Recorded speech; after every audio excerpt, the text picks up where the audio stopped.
visez haut.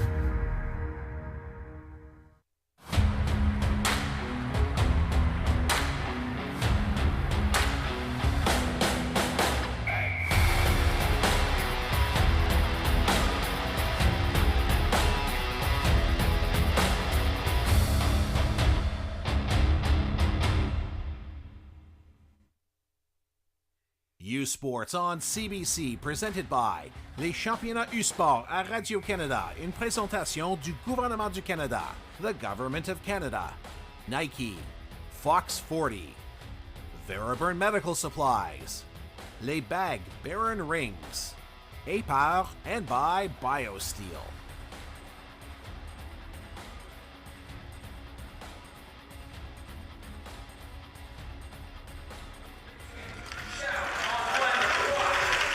Hello everyone and welcome inside the arena at TD Place on this semi-final Saturday. It's the TMU Bold versus the U Ottawa Gee-Gees in our first semi-final. Brandon Newell alongside myself, Tyler McDonald. Thanks so much for tuning in here for our semi-final number one, and we'll take a look at the matchup between both these teams who both had to see extra time in their quarterfinal matchups to get here. For the TMU Bold, it was 5 overtimes that they needed to beat Mount Royal. For U Ottawa, it was a 1 overtime over UNB. A big game-winning goal for Marc-Antoine Seguin. But first, the game-winning goal for the TMU Bold came to Spencer Chagru, our player to watch here for the TMU Bold. Was all over the ice, Chagru, blocking shots, working hard on the forecheck, and ended up getting the game-winning goal, the historic goal, the longest ever U-Sports men's hockey game. And at the other end, it was a 2-goal performance for Marc-Antoine Seguin. A power play goal to get the opening goal for the U Ottawa Gee-Gees, and the game-winning overtime goal to send them to the semifinals. It was a huge game for Marc-Antoine Seguin. They'll need him to come up big if the Gee-Gees want to move on. We'll take a break. Puck Drop is coming up next. You're watching U-Sports here on CBC. Le sport en direct sur ici-tout.tv. 100% énergie. 100% gratuit. Votre meilleur plan de match pour voir des performances exceptionnelles sur l'appareil de votre choix. C'est ici-tout.tv.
Hey U-Sports fans, check out shop.usports.ca for this week's promotional item from the Nike Team Collection. Visitez le shop.usport.ca pour en profiter de la promotion de la semaine de la collection Nike Team.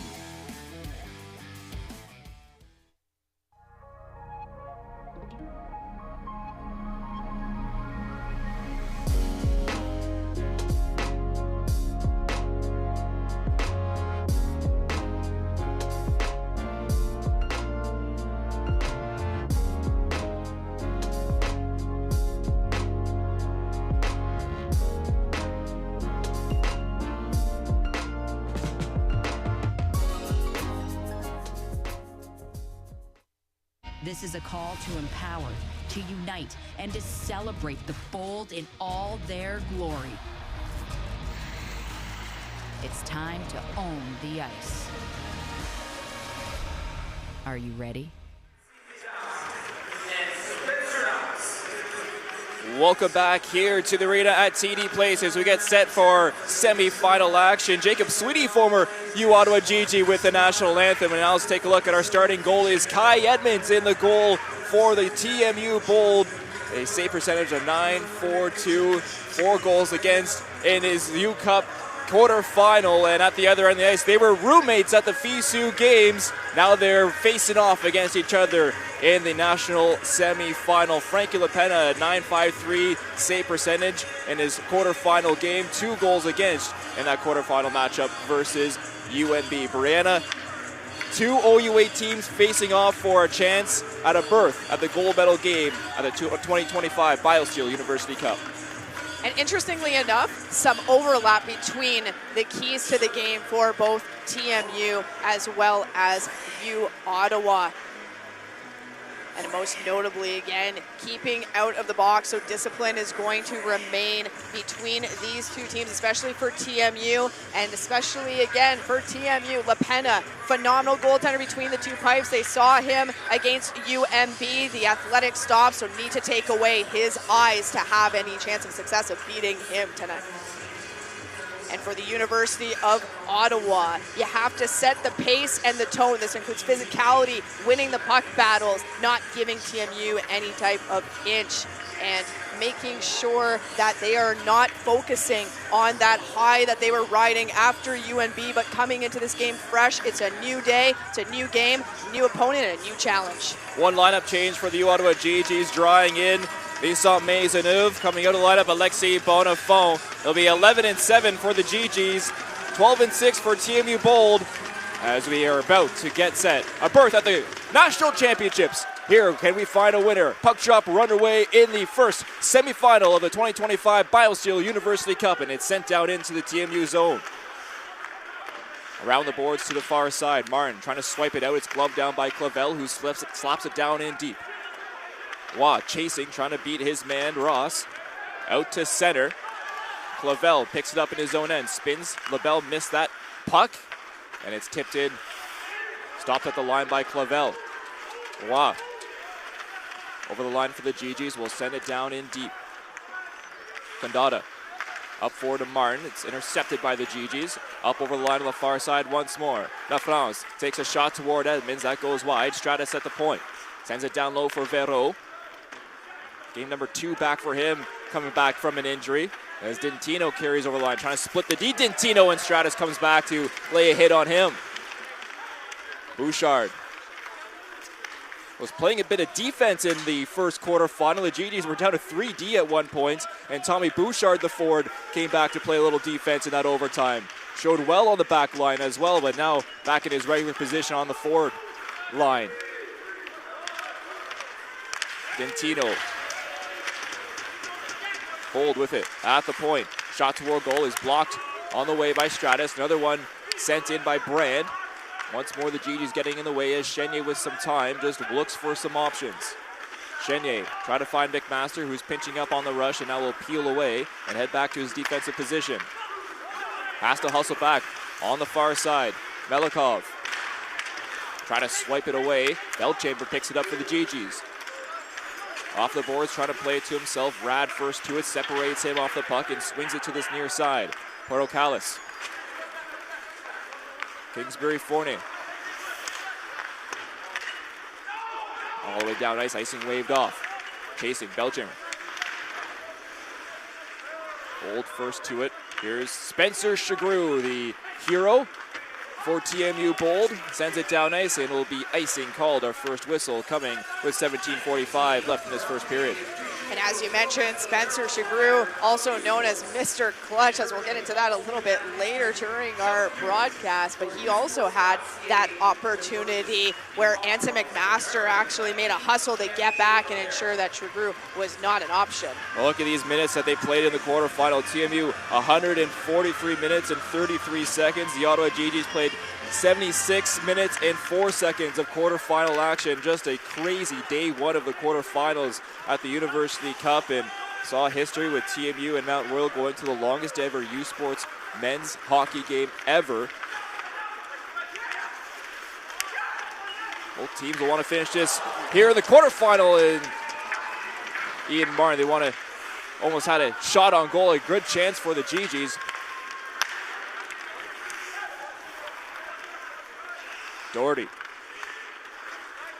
Up ice, that will go down and will be icing called against TMU once more. Both these teams with at least having a day off yesterday, Brianna, as you take a look at the Kai Edmonds save here. Both teams having a day off to recover a little bit after those long overtime periods, and Kai Edmonds, for one, facing over 60 shots in that quarterfinal game. Well, and we saw the amount of minutes with both of these games, TMU playing basically double the amount that U Ottawa had done, and yes, both having a day off in between, but when you're playing those number of minutes a day, really doesn't feel like much at all.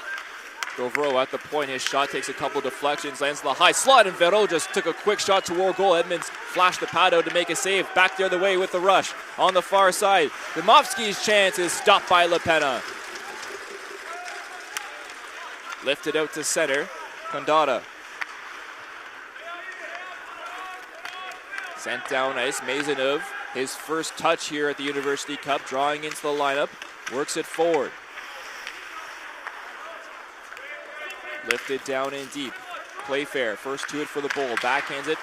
Couldn't find Bowie, and it goes up off a deflection and out of play for a face-off inside.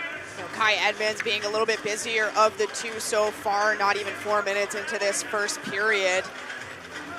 And a nice opportunity there by Vero as he spun around and tried to get it on net, and Edmonds shut the door with a nice pad save, and at the other end, LaPena being tested with a pad save as well. And TMU, good opportunity, but the second 2-on-1 we had seen so far, had they gone far, Pat Doherty was actually streaking back, so U Ottawa has to be careful not to get caught on those odd man rush-ins and having a TMU player go backdoor.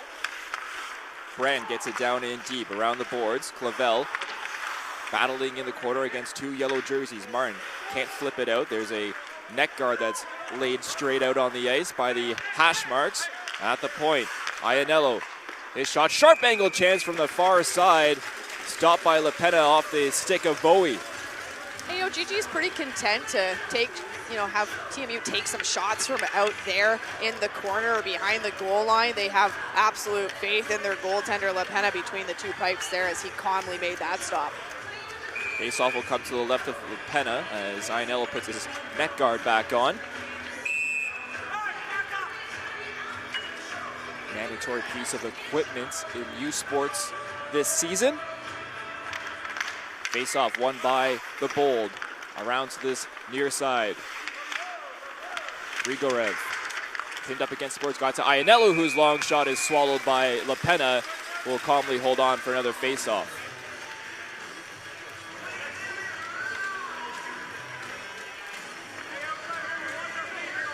An easy stop there for LaPena, as we mentioned, as part of our pre-game. TMU really going to have to focus on taking away the eyes of LaPena. He's a solid goaltender between the pipes, as TMU noticed during the UMB game, and also, of course, when LaPena was over at FISU, so they know how he plays quite well, know that they have to get some traffic in front. France trying to play it forward to Poulin, takes a deflection, icing waved off. Brand on it first. It's lifted off the glass to the line. Knocked down by LaFrance. LaFrance, cross-ice pass. Poulet. One-timer was blocked by Brand on the way to goal. Grigorev. Dintino. Try to play it quickly forward. It's knocked down by Gersoy. Gersoy.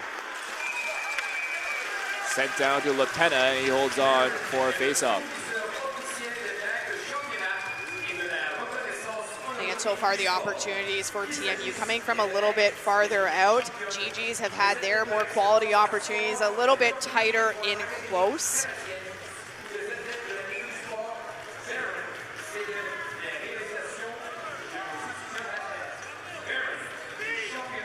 Draw will come inside as take a look at the face-off.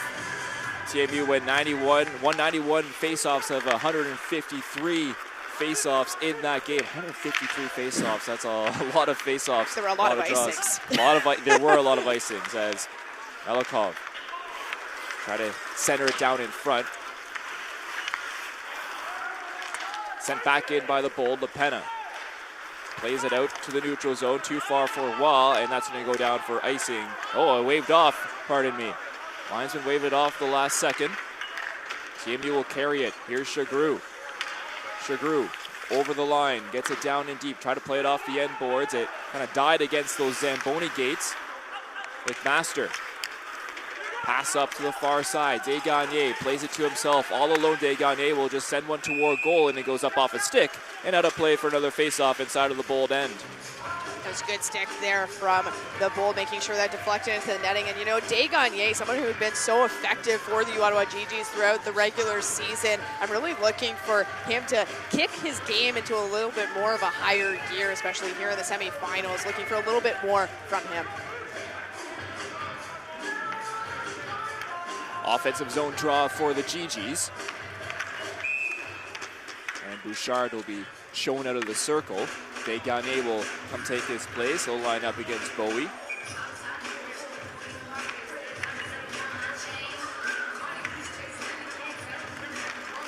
Draw one back by Desgagne. To the point, it's centered in front. Verreau trying to knock that out of midair. It's Playfair who will pick it up for the Bold, up over the line. Martin stops up in the corner. Up to the point. Rupoli, his drive goes wide. Bouchard picks it up off the side wall. Verreau goes through his stick. Rupoli will control it in his own end. Rad. Get the spill off that check from Verreau. Rupoli in his own end once more. Doherty. On the far side, Bowie hopped over his stick. Clavel will just control it behind his own goal. 6 minutes gone here in the opening period of our semifinal number one. Still scoreless between the Gee-Gees and the Bold as the Gee-Gees try to tip it down in deep. Ianello on it for the Bold. Around to this near side. He avoids a hard-hitting check coming in from Chenier, and the Bold carried over the line. Backhanded toward goal. It's picked up by Stratus and the Gee-Gees. Off the end wall. Chenier lifts it up the center. Intercepted at first, but Belchamber picks it up. Belchamber in his skates and is offside as Wah was in early on this near side. And that was probably the first shift where we saw both teams throwing their bodies around a little bit more. Chenier completely missing his mark. I mean, lucky enough, I think, for the Bold player that Chenier did miss his mark. That would have been an absolute deck of a hit. But good defensive play shown there by, I think that was Stratus there to come around the net. And good patience shown by Clavel as well. I've noticed that throughout the season, but also throughout this tournament here this weekend, where he's very calm, bringing the puck behind the net, not forcing plays, not rushing, just taking what's available to him. LaFrance picks it up off the draw. Over the line, his shot is blocked on the way to goal. Still in the high slot. It's stick handled by Kingsbury Fournier. Kingsbury Fournier try to cycle it down low. It almost went off the face of Seguin there. Hondada lifts it high down ice. LaFrance will retrieve it in his own end. Stratus in the corner, bouncing puck, almost turned over. Gersoy was putting pressure for the Bold. Now it's Poulain who carries it up to the neutral zone. Bold with possession. Gersoy tipped in on the far side. LaPena will come out to play it. Fakes one way, will slap it to the corner. Off the glass and out. Rad. Rupoli. Back to Rad. Intercepted off the shin pad of Wah. Charles-Antoine Wah goes to his backhand. Stopped by Edmonds. Edmonds followed it the entire way and made a crucial save on a breakaway. Wah now back behind the net. Try to play it up to the point. It lands on the stick. Grigorev. Over the line, offside as he dropped it to Melikov. And a prime opportunity for the Gee-Gees, stopped by the hometown boy, the Ottawa, Ontario native, Kai Edmonds. And just a bit of a misstep there by Rad as Waugh blocked that shot, taking it going down on Edmonds, trying to go backhand, but didn't get any height at all. And Edmonds doing a really good job with tracking Waugh the entire time. And, you know, if you're the defenseman, if you're Rad, again, that's one of your worst nightmares. But as a player, you have to go and just be able to move forward, put it in the back of your mind and move on. Mistakes happen in the game. It's how you come out of it that really is the difference maker.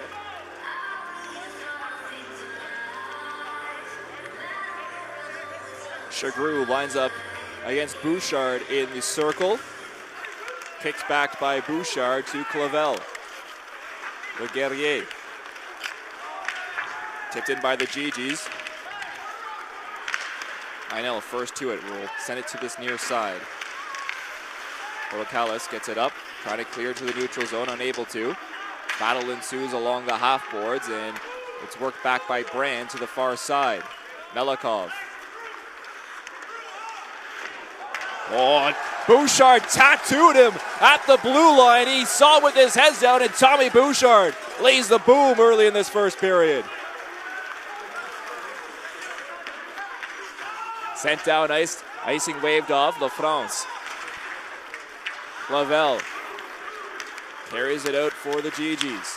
Up on the far side, here's Belchamber with it. Belchamber gets it down in deep. Chenier chasing, takes Ross into the boards. Bowie battling in the corner, trying to get possession back for TMU. Now Ross pins Chenier up. LaBelle, his backhand pass goes astray, and here's a break the other way for TMU. Over the line, but offside was Playfair, just ahead of Martin over the line with 11:11 left in the first period. Gonna take a look at this monster hit by Bouchard. And Bouchard, he's speedy, so when he's coming at you and he makes contact, that is the end result. And with that, that swings the momentum. That creates momentum for the Ottawa Gee-Gees. And following that, even Chenier was trying to get in on some big hits, as we are used to seeing from him. So TMU has to step up their hitting game a little bit here. Rad lost it there to Poulain. Bouncing puck in the corner. Still trying to fight for it and find it, and finally ends up in the neutral zone. Seguin off the glass and will chase his own dump in. Rad around the boards. Doherty receiving it on the wing.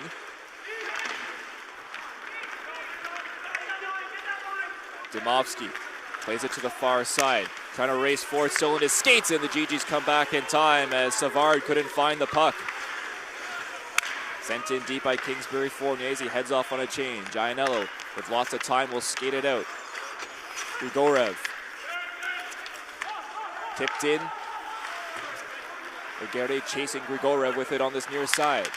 Grigorev sends it down low. Dentino held up a bit, up to the point. Ianello to the far side. Shot toward goal is blocked by Martin.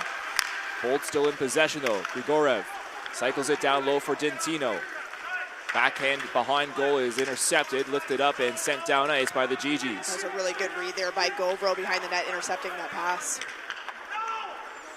Hammered in once more by Brand. On this near side, Gursoy chasing. LaBelle just try to clear it to no one. It's kept in at the line. No, it's not, as Liam Ross just couldn't clear in time to keep the puck in. And that will lead us to our break here. With 9:40 remaining in the first period, still scoreless between TMU and U Ottawa. You're watching U Sports on CBC.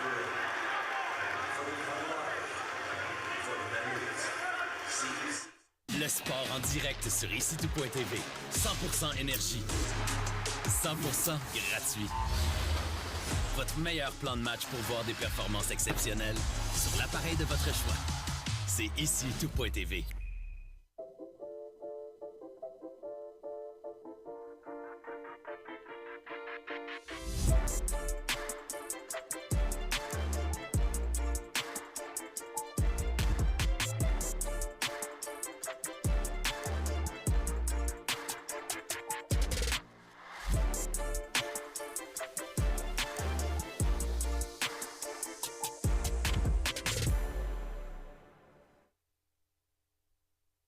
This is a call to empower, to unite, and to celebrate the bold in all their glory.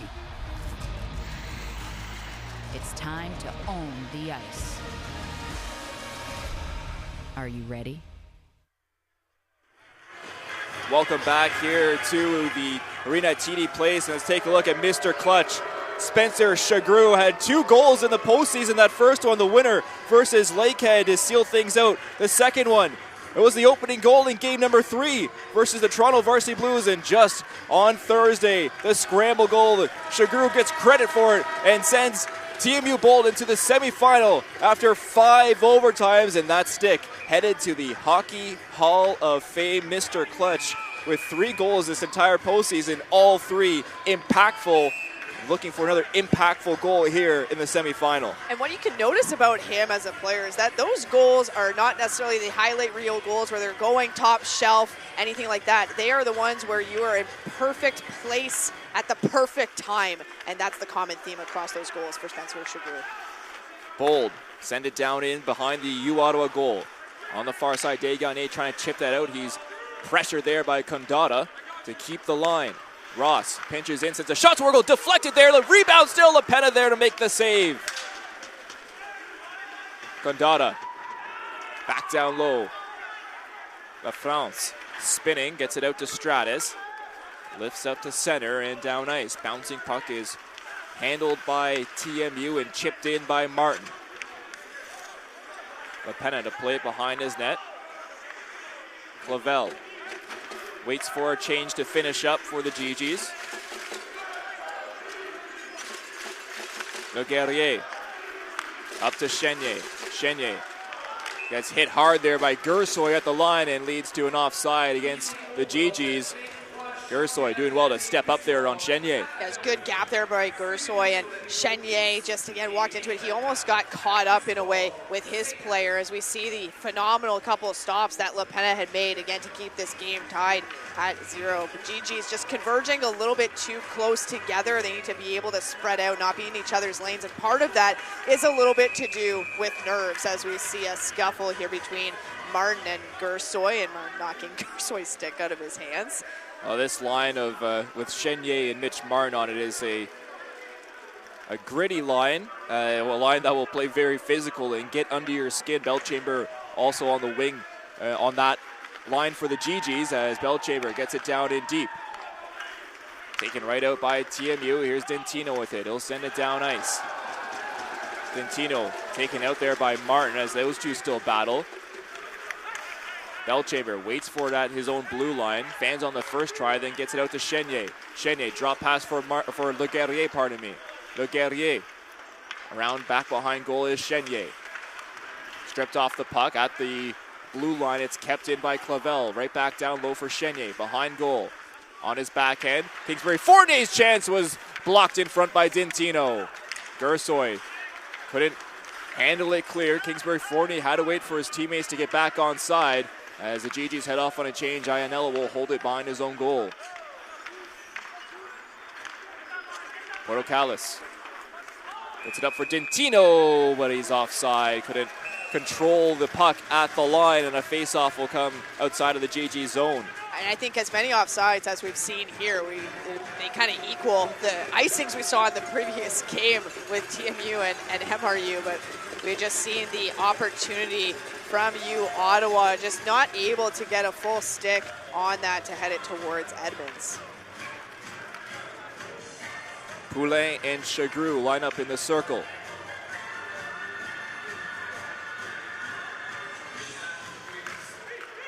Face off one back by Poulin. Knocked forward, Kingsbury Fournier trying to poke it into the zone. Bouncing puck, Poulin comes up with it. Poulin works back behind goal. Poulin spins, fires! Edmonds made a shoulder save, just got enough of it. Knocked forward. Melikov was taken down by Maisonneuve. Was looking to head out on a break, unable to. Rupoli on the far side, Rad now. Tipped in by TMU. Right on goal to LaPena, who will hold on and get sprayed there by Portocalis. And Portocalis, I think, is going to go as the Gee-Gees draw a crowd. They'll have to make sure they don't take a penalty if you're the Gee-Gees for TMU. You're trying to draw a penalty. As our first scrum ensues between these two OUA rivals. To your point here, U Ottawa, it looks like they're getting a power play. for that snow job on LaPena. Have to be careful not to even it out here.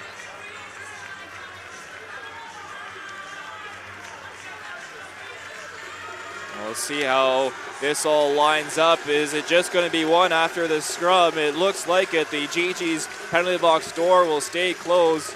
Unsportsmanlike conduct penalty against Portocalis, and now the Gee-Gees will head to the power play for the first time this afternoon.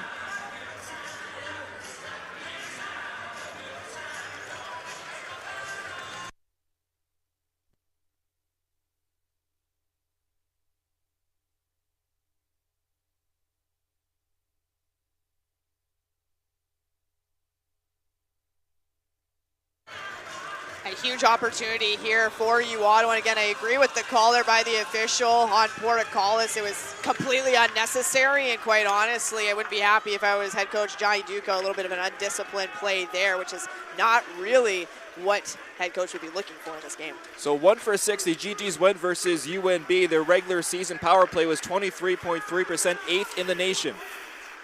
LaBelle carries it over the line, tries to get through one man, but Iannello, or pardon me, sorry, that was Condada who stepped up, and LaBelle is slow getting up inside of the TMU zone. LaBelle is laboring as he gets off the ice there and changes up for Belchamber to come out. LeGuerrier over the line, stops up, waiting for options. LeGuerrier up to the point. Stratus tried to backhand it down in deep. LeGuerrier keeps the line momentarily, but Chagru will send it down nice and clear for the Bold. Just over 45 seconds here killed so far for TMU, and doing a pretty textbook PK so far, not allowing the Gee-Gees really to get in and set up shop, so Gee-Gees going to have to make an adjustment. 82.1% in the regular season. The TMU penalty kill, 16th in the nation, as the Gee-Gees were offside at the line. There's a little bit of too much of a step there. I believe Clavel, who you just seen on your screen, going and getting a little bit too much of a jump, too much excitement to get into the offensive zone and get set up. 58 seconds remain in the Gee-Gees power play. 6:16 remaining here in the opening frame. One back by the Gee-Gees. Clavel drops for Belchamber. Belchamber over the line to the far side. Chenier looking at options. Chenier takes a sharp angle shot. Rebound there, Edmonds to make the save. Still down low, it's worked to the point. Clavel, one-timer by Martin, he scores! Mitch Martin on the power play opens up the scoring. It's 1-0 Ottawa. What an absolute bomb that Mitch Martin had thrown past Kai Edmonds off a perfect feed from Clavel, and for that one-timer, it was in the perfect wheelhouse for Mitch Martin to make absolute great contact there. First opportunity by Chenier is a no-go. Gee-Gees do a great job recovering the puck, throwing it up to Clavel and over for Martin to put it home.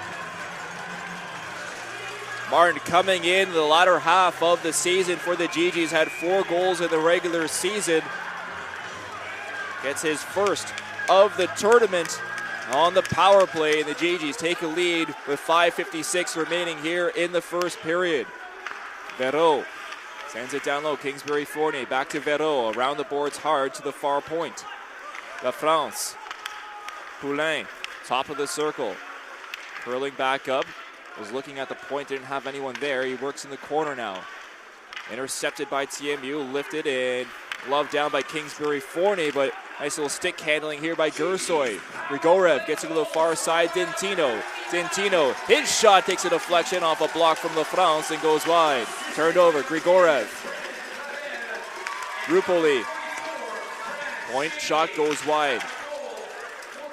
Grigorev, his shot toward goal with traffic in front, and LaPena holds on for another face-off. Good discipline just shown there by Stratus as he wasn't engaging in the extracurriculars, and again just taking a look at the goal that is the difference maker here, and wow, what an absolute bomb. Perfectly placed by Mitch Martin. Really no chance there for Edmonds, as Chenier had good net front presence there as well. Offensive zone draw for TMU.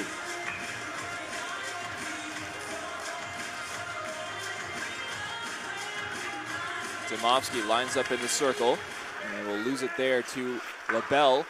Gee-Gees can't clear. It's kept in at the line by Condata. He gets hammered there by Martin. Ross chasing and beats his man to cause an icing against the Gee-Gees, and the faceoff will come back inside of the U Ottawa zone. Moniev Waugh having a bit of a discussion there as he felt that Ross had either touched it or could have touched it. Doesn't like that icing call at all, but regardless, it is going to come back down to the Gee-Gee zone to the right of Lepena. We'll have another face-off here between LaBelle and Dymowski. Dymowski will be shown out of the circle. I think it was due to Doherty edging closer. So we will see Savard take his place.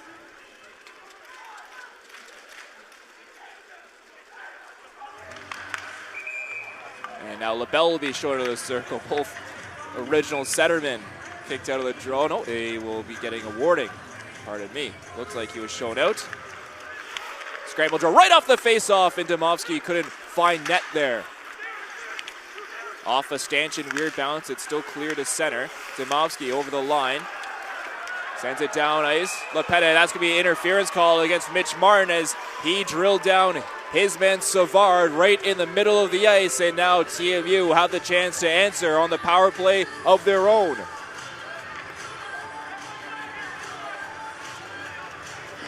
You know, we talk about discipline for this game, and you see just nowhere near the pucks. Completely stood up Savard, and again, that's not something that head coach Pat Grommet would be looking to see from his team here. And the goal scorer goes and takes a seat in the penalty box, giving TMU an opportunity to convert on the power play. Ottawa went 2 for 3 on the penalty kill, looking to get another good kill here today as Lepena snags that out of midair. 1:54 still left on the power play for TMU. Oh, this is where TMU, you have to move the puck around quick. You have to get Lepena moving in his crease, try to get him out of position, try to get the PKers out of position, and you have some big bodies out there. There's a great shot opportunity coming from the power play for the Bold, but just really no bodies to obstruct the view at all. That's going to be an easy save for Lepena every single time. Off the face-off, one back by TMU. Gersoy pinned up against the boards. Grigorev gets it poked in, keeps the line. Now it's sent back out though by the Gee-Gees and down ice. Edmonds will come out of his goal to play it. Grigorev. Ianello. Grigorev with speed over the line, over the far side. Shot toward Lepena, stopped, rebound is spilled out. Bowie picked it up momentarily, and it's sent back down ice once more by the Gee-Gees. Good battle there coming from Bouchard, allowing Govro the chance to go down and clear it. Really liked the entry, though, by the Bold there as Grigorev had passed it over to the flank after making a nice couple nifty moves. 1:03 remaining in this Bold power play. They send it down and deep. Dintino to chase. Stratus on it for the Gee-Gees, will pin himself up against the boards. 5 players jam away at the puck, trying to find it. It goes to the point. Condata to this near side. Portocalis to Condata. His shot stopped by Lepena, who is sprawling on his back, and it's cleared just to the neutral zone. Dintino over the line himself. Condata receives it off the wall. Sends it down low. Condata waiting. Portocalis gets it down in. Playfair to Condata. Portocalis. Condata. His shot! And Lepena finds it through a lot of traffic in front from TMU, and the Bold getting that traffic in front. They need to get those eyes away from Lepena, and they try to do so more with 22 seconds remaining in their power play. Just going to take a peek at that last opportunity there. Lepena on his back, still being able to make that stop. And like you mentioned, Ty, there were a couple of bodies for the Bold in front of the net, one of them being Playfair, not a small body by any means, but just needing to make sure that they are actually in Lepena's line of sight, that they're not off to the side waiting for the puck to come. They are right in front of him, moving as he moves. Off the draw, Ianello. Condata. That's Martin who has to go to the bench. Savard had to go to the bench for a new stick. Gersoy Hit hard against the boards. Bold want a call. They want a boarding call there as Chenye sent Savard, or Gursoy, pardon me, hard into the boards, and Gursoy laboring, headed back to the bench. Back to even strength hockey now. Doherty carries it up over on the far side. Dimovsky around the boards. Kondata. His shot goes wide. Dimovsky to the point. Brand pokes it down deep. Picked up by the Gee-Gees. Here's Chenye with it. Backhand to the far side. Seguin. Separated off the puck there by Brand. Poked forward. Doherty. Couldn't find a man forward. It's sent down ice, and here's Seguin once more. Seguin over the line. His shot fans on it toward Edmonds. Rebound hits the side of goal as it somehow fell to his stick once more. Doherty just missed that pass. McMaster blows a tire, but was able to get it over to LaBelle. His centering attempt. McMaster on this near side. It was deflected toward him. Begagné. LaBelle hops over his stick. Dentino comes up with possession. Old player fell there. That was Melikov. And sent down ice. Icing called against the Gee-Gees. And the referees are going to huddle about this one. It may come to center here. And it will come to center ice. And you saw Seguin just having that opportunity and fanning on it, but then somehow ending up back with it, getting that second chance and just putting it a little bit wide. So face-off will come at center. 1:41 remaining here in the first period. Gee-Gees leading 1-0 over the TMU Bold. Semifinal number 1 here at the 2025 University Cup. Stratus. To the far side, it's LaFrance. Off the boards. Missed his man, and it's sent down ice by TMU, and icing called. Face-off will come down inside of the Bold end. And we definitely saw a lot of icings during the however many periods of hockey. It felt like way too many, but also not enough at the same time. But so many icings from TMU. And again, anytime you are going and icing the puck, you're giving the opposing team, in this case the Gee-Gees, an opportunity to get set up in your offensive zone. You have to do all that work all over again with perhaps always a tired group out there too.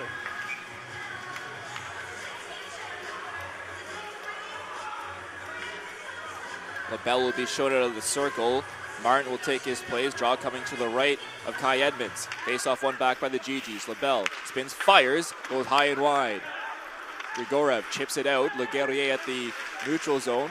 Oh, a big hit there coming from Martin against Dentino. Another boarding call they're wanting. The Bold are. They're not going to get one. Here's Waugh. Poulin up over the line. Poulin. Try to send it down in deep. Kingsbury Fournier. Poulin knocked off the puck by Dentino.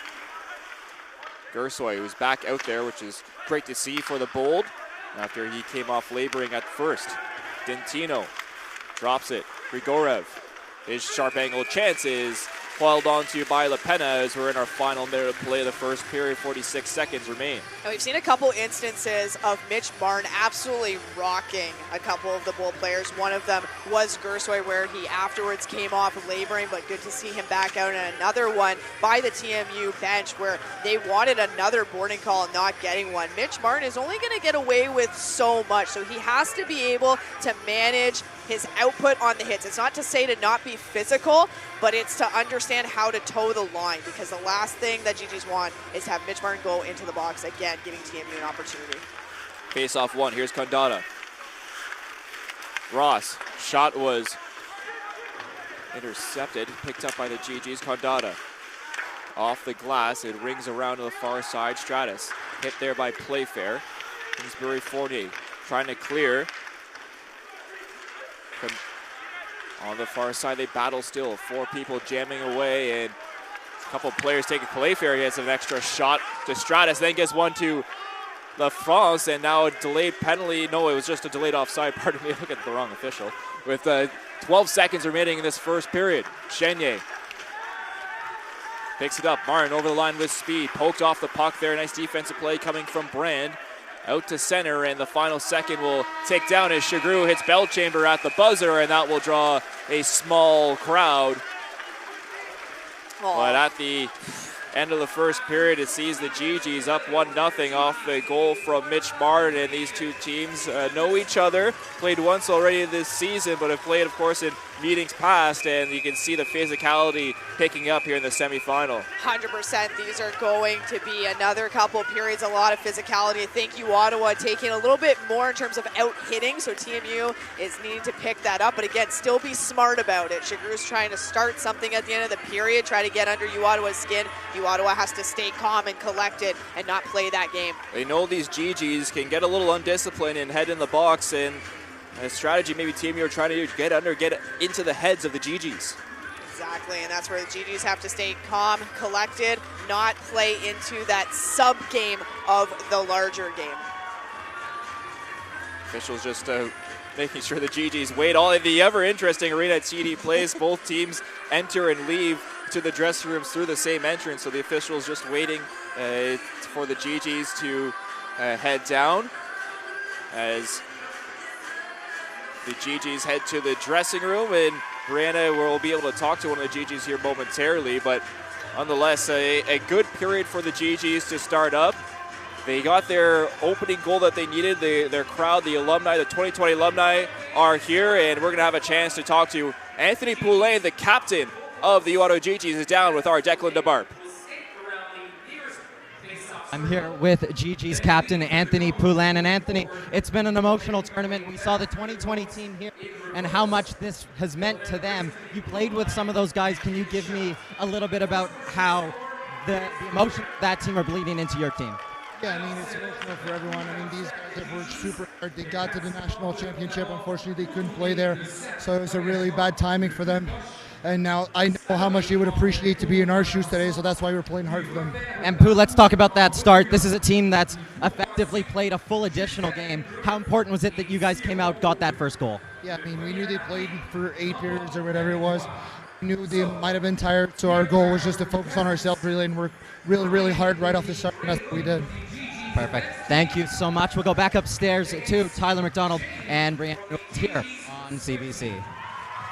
Thank you, Declan. Anthony Poulain there joining our Declan DeBarp, and it's talking about the emotional, seeing the 2020 team being here, giving them motivation. There's more motivation, and we'll get to that later, but just talk about seeing former teammates and getting an opening goal, using that motivation to your advantage. Well, and just the way Poulain had said, you know, the guys are here cheering them on from that team that didn't get the opportunity, was cut short during COVID. And so Poulain and the rest of the boys in that locker room understanding that they're playing for themselves, but they're playing for that 2020 team that didn't get that opportunity just as much. Gee-Gees using that as motivation. The TMU Bold, though, know how to come back in a hockey game. We'll see if they can make a difference in the second period. We'll come back with our first intermission coming up. You're watching U Sports here on CBC.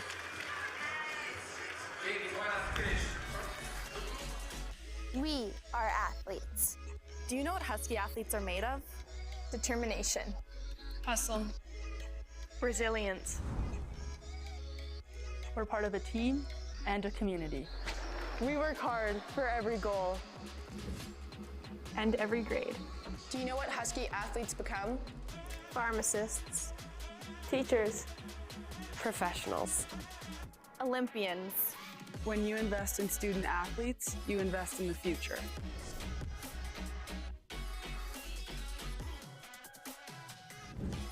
When you elevate her, you elevate the game. Watch women win.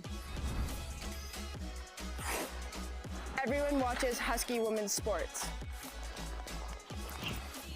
See her, be her.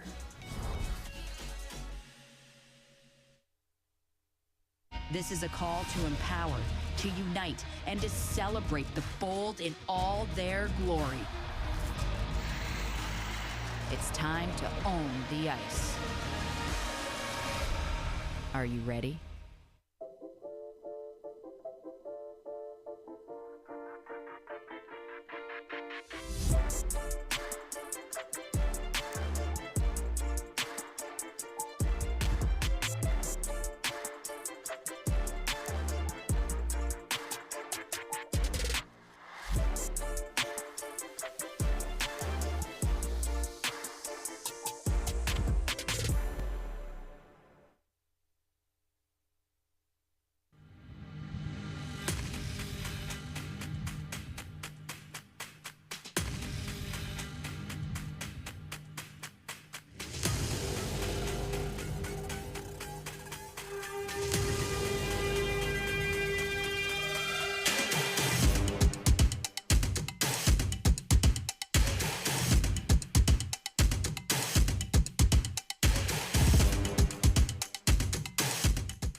Hey you sports fans, check out shop.usports.ca for this week's promotional item from the Nike Team collection. Visitez le shop.usport.ca pour en profiter de la promotion de la semaine de la collection Nike Team.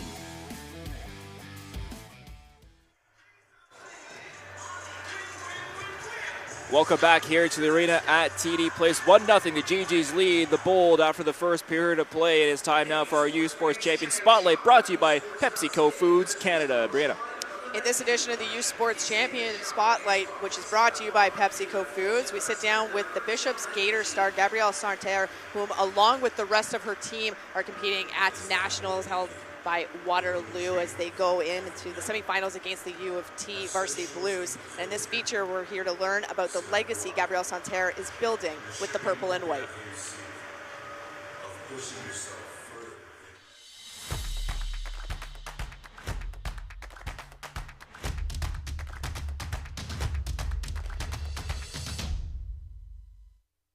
I'm a hockey player. I've been playing since I was 4 or 5 years old.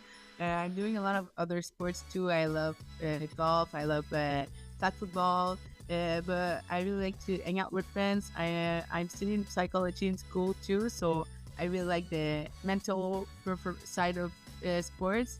I started to play hockey with boys hockey. I think it's really when I switched with women's hockey that I saw my potential and that I really set myself some goal and that I wanted to go higher in terms of level. So the main reason why I chose Bishop is because it was a young program and I wanted to build that program and bring it to the tops. Also, the value and the culture of the program really resonate with me. I'm so proud of being here. I'm so proud of being part of the program. I'm also really proud to play in Canada, to play in my country. I had the opportunity to go NCAA D1. I visited a couple university there. Playing in your country, having the chance of staying close to my family and building something here that aligns with my value and that I want to just continue to build that culture and building a winning culture. I think it's huge for me and I'm just so grateful to have that opportunity each day. So I'm trying to make it the most out of it. I'm doing a major in sports studies and a minor in psychology. Later, I would like to mix both and become a sports psychologist. I'm working with one in particular, and I think it's really helping me a lot. One of the reasons why I performed that well so far. I think a lot of people put that aside, but for me, it's a major reason of my success. And I think more and more athletes are starting to realize the importance of being in a good state of mind to perform and just being confident, being in the present moment. During the pandemic, I didn't know what to do, so I started reading books, and I wanted to read books about sports performance and just how to be the best athlete I could possibly be. Since then, I'm just really passionate, and I think I saw the improvement in my performance too. So it's just really something that I want to continue to research and improve myself. A feeling that you have for yourself, it's not really about the outcome or whatever, but just the feeling that you have that you gave everything, that you were true to yourself. I think a lot of people put emphasis on the result of if you win, if you lose, the personal feeling that you have with yourself. Are you satisfied? Do you feel like you give your all, and do you feel like you were prepared enough? And if the answer is yes, then in my head you had succeeded. So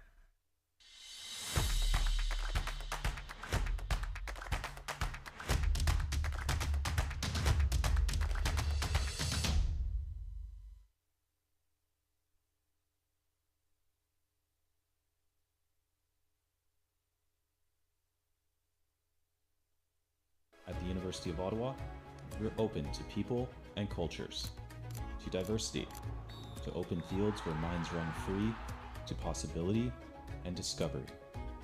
We're open to changing times that force us to grow, and bold ideas that shake the status quo. We're open to balanced lives and spirits that thrive. But most of all, we're open to you.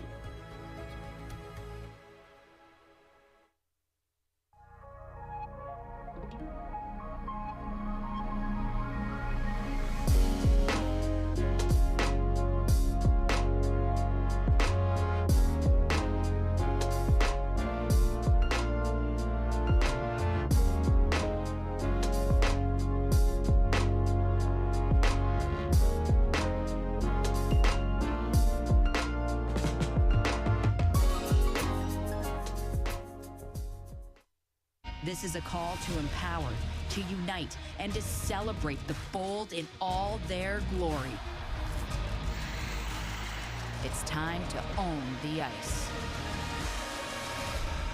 Are you ready?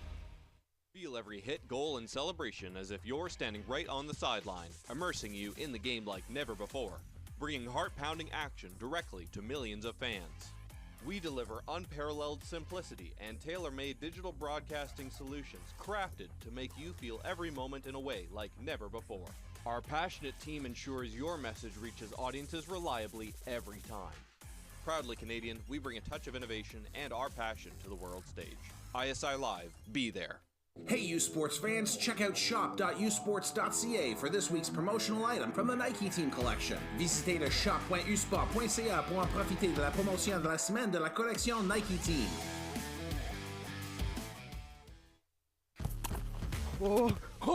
Aussi bon que Messi! C'est pas aussi mauvais que la cigarette, ça? C'est juste une vapoteuse. Fais-toi pas d'illusions. Vapoter, c'est jouer avec sa santé. Brise l'illusion.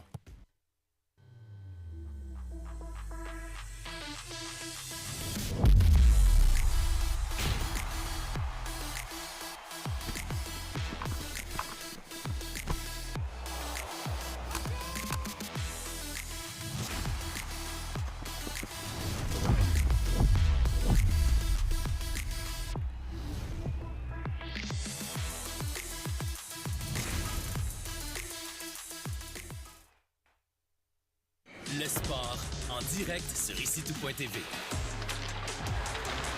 100% énergie.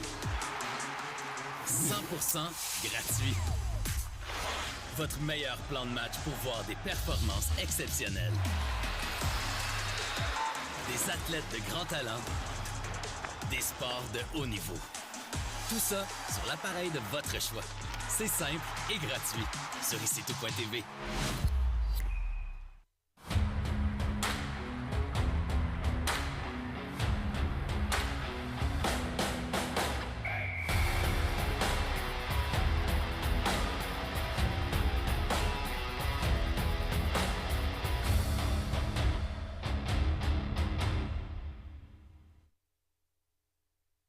U-Sports on CBC, presented by les championnats U-Sport à Radio-Canada, une présentation du gouvernement du Canada, the Government of Canada, Nike, Fox 40, Veriburn Medical Supplies, les Bag Baron Rings, APAR, and by BioSteel.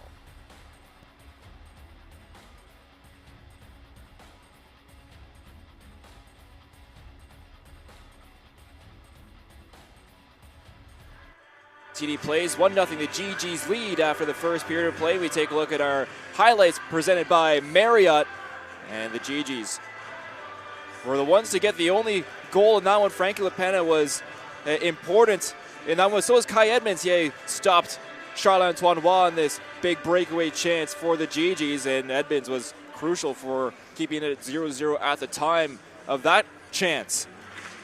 It was LePena who was busy in front as the TMU Bold were getting traffic in front of Frankie LePena, but did well not to spill many rebounds as he sees snatching one out of midair there. And the Gee-Gees then started to put the pressure on Kai Edmonds in the Bold. He got a power play opportunity as well, and a one-timer blast from Mitch Martin that went up over the shoulder blocker side of Kai Edmonds, and that's where we see our scoreline right now sitting at 1-0 in favor of the U Ottawa Gee-Gees. And just over the shoulder of Kai Edmonds there, we take a look at some of our stats after the first period of play. 13-8 in favor of the shots to the TMU Bold. 1-for-1 are the Gee-Gees on the power play compared to the Bold, who were unable to score on their opportunity, and that's where we see the difference right now in the scoreline. But both these teams really busy bringing the physical aspect of their games here in the first period. And both of them were throwing their bodies around. I would have to say that Gee-Gees are definitely out-hitting TMU right now. TMU, not to say that they are not throwing their bodies around, as you can see some scuffles there, but in terms of larger hits, specifically that one by Tommy Bouchard, U Ottawa is definitely taking it to the Bold a little bit more. So the Bold needing to go and step up a little bit in terms of the hits thrown, but also being smart about it. And that's where that fine line is for both the Gee-Gees and the Bold, making sure that they are being physical. They are being smart, though, at the same time, as special teams, like we mentioned, playing a factor in this game.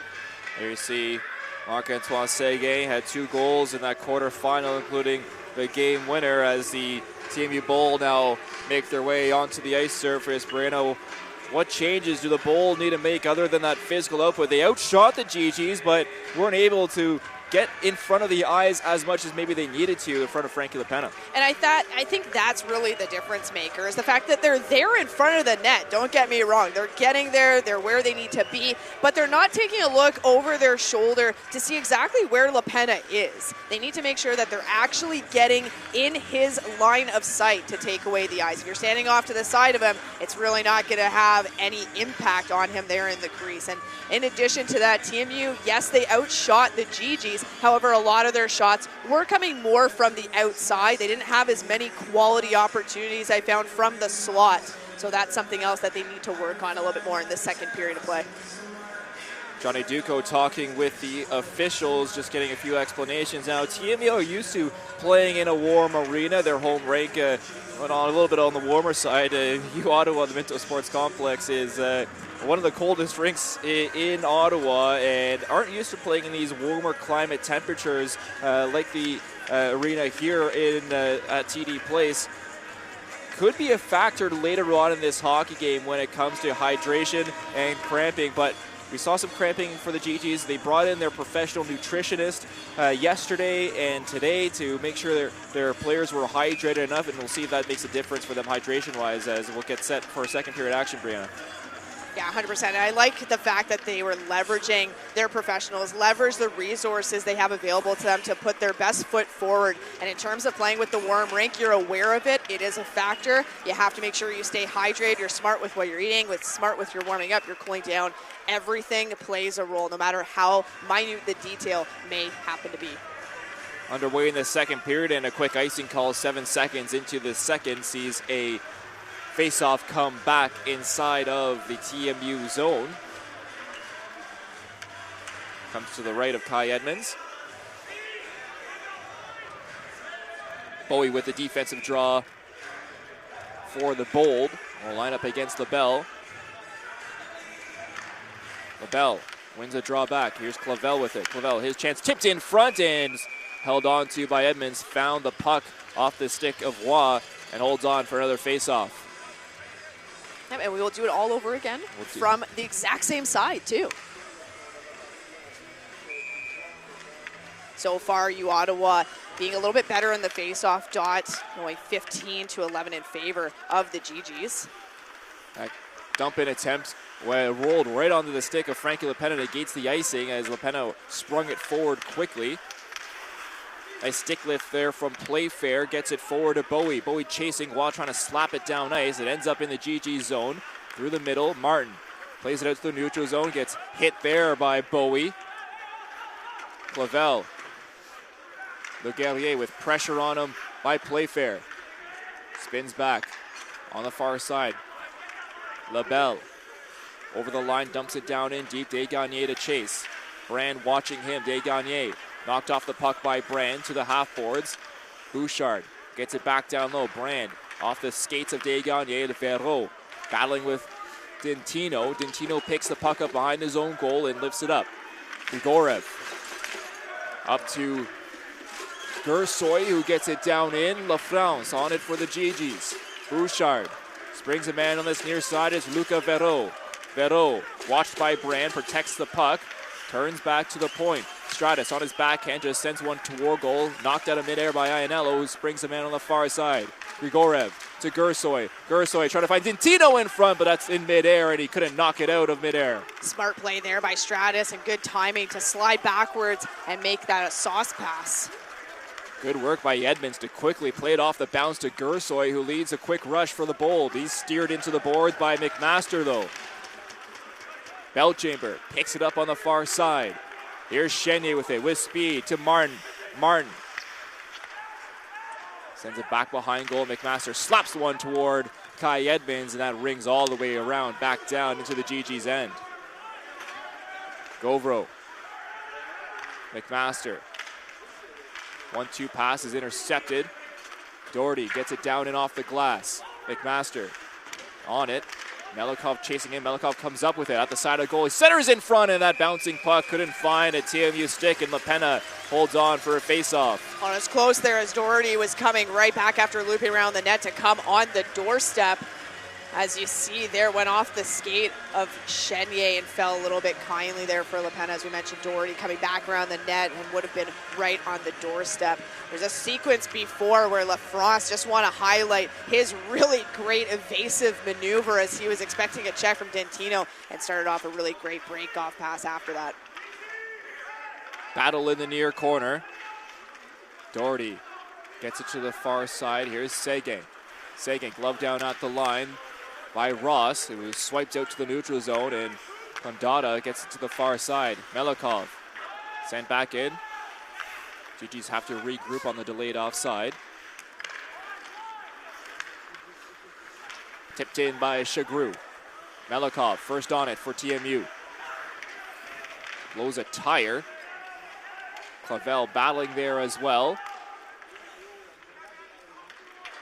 Still jamming, trying to find that loose puck in the far corner. Good Chagru. Positioning here by both TMU as well as Gee-Gees players as we get a call now after it was frozen against the boards. Faceoff will stay inside of the Gee-Gees zone with 16:50 remaining here in the second period.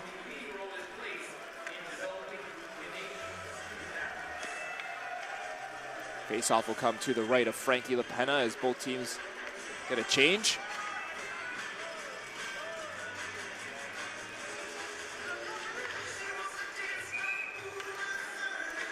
Dymowski will be shown out of the circle. Savard will look like he may take his place. Actually, it'll be Portocalis.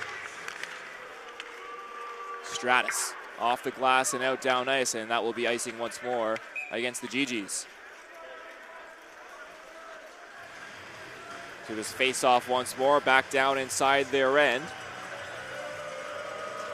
Noticed a bit of a difference here in terms of TMU and their forecheck. They had a number of their forwards really down below the goal line. Gee-Gees doing a good job, though, staying on the defensive side and taking up good space.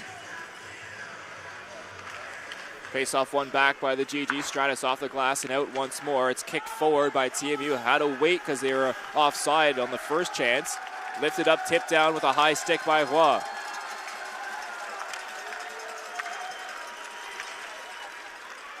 Over the line, it's knocked forward by Stratus just to the red line. Around the boards by Brand.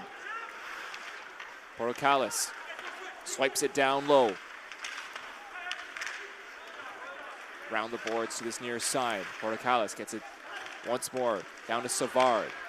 Dymowski battling, pinned up against the boards by Stratus. LaFrance gets hit by Portocalis in the corner. Savard.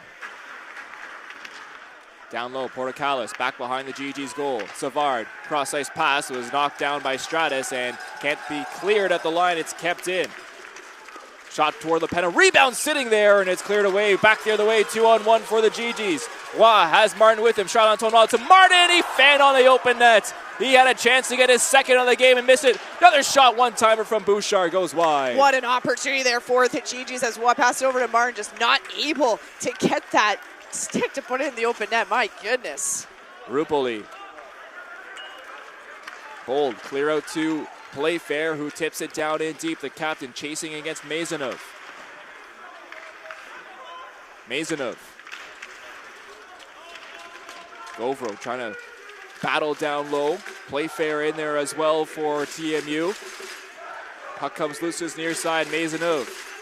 Try to find Ferreau. Desgagnés will chase and poke it forward. Condada on it for TMU. Gets hit by Desgagnés. Bouncing puck on the half boards. Grigorev chips it out. Out to center and into the Gee-Gees zone. Ferreau. Cross-ice pass and offside as Bouchard misread that play, and a face-off will come into the neutral zone.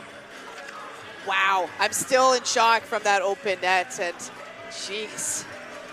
Good opportunity there by TMU as we saw, and a pass over to Martin. Martin, was a good pass over from Waugh. Just Martin, I don't know if he was expecting Waugh to shoot, wasn't quite ready for it, but as he got his stick down, just didn't get all of it to push it towards the net. So fortunate there for TMU, and that's the inherent risk, the flip side of playing an aggressive forecheck, is you can get caught such as that. Off the boards, Belchamber sends it back down in deep for the Gee-Gees. Edmonds out to play it into the far corner, bouncing puck, lands on the stick of a Bold and down ice. Icing waved off, it went off the stick of Le Guerrier, and Le Pen will come out to play it. Le Guerrier up to Cheney, was on his skates. Clavel receives it on this near side. In the corner, centering pass off the side of the net. Puck still sitting loose, and it's cleared out to Clavel at the point. Clavel off the end boards. Waugh centering pass in front and putting it wide was Belchamber. Belchamber gets a one-timer that's blocked by Dintino, getting the body in front. Big hit. Brand just sidestep a check coming there from Belchamber. Now a cross-ice pass. Grigorev, his chance goes wide. Dintino drops it, try to find Gersoy. It's poked off the puck. Kingsbury Fournier on this near side to Seguin. Seguin, backhand goes wide. Grigorev. Chagru was separated off the puck. LaFrance. Here's Stratus with it. Lifts it down in. Bouncing puck off the end boards. Nice hand-eye coordination from Kai Edmonds to steer that to the corner. Poulain up to the point. Stratus. Seguin fans on that one-timer, was poked away off his stick by Melikov. Edmonds behind his own goal. 13:07 remaining here in the second period. Long stretch ice pass.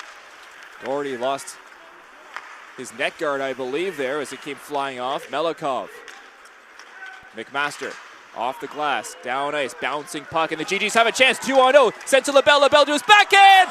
Big stop by Kai Edmonds. Great work to get the pad out to deny LaBelle. Absolutely beautiful stop there by Edmonds, and again, Gee-Gees just not getting the height on their deke, so Edmonds getting that pad save over. Absolutely phenomenal. Kai Edmonds, huge save inside of the first 8 minutes of this second period as a stick explodes for McMaster. Unfortunate timing for him. He kicks it back though with Bold. Can't capitalize on the defender losing his stick. And it's down ice for an icing call, and McMaster will be able to head to the bench to get a fresh twig. We've seen a lot of exploding twigs here over the last couple of times as we take another look at this absolutely phenomenal stops that Edmonds has made in the last few Gee-Gees opportunities, most notably the last one here on LaBelle. LaBelle tried to bring it back over and go across his body, and Edmonds just stretched out his entire frame to get that right pad save down. Offensive zone draw for TMU. 12:16 remaining here in the second period. Scramble draw, Vero trying to lift it out and gets up over the head of Ianello and down ice. Gee-Gees able to change one, now two.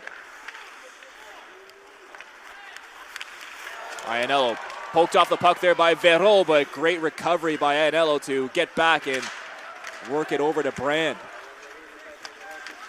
Picked up and out of play by McMaster, and a face-off will come at center ice. It was really phenomenal recovery coming from Ianello there. Just tried to make a move and Vero getting his stick in, but again, really great job Ianello coming back as Vero had lost his footing. Gave him a little bit of breathing time there too, and that happens as a defense. Your brain's going a little bit faster than maybe your hands, and your feet are going faster too, and just hands aren't able to catch up there.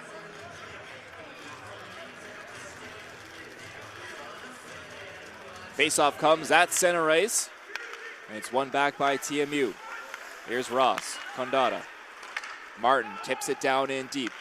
LaPena, puck just died there along the boards. He'll ring it around to the far side, has to retreat quickly back in his goal. Playfair in the corner. Works it down low, try to find Bowie.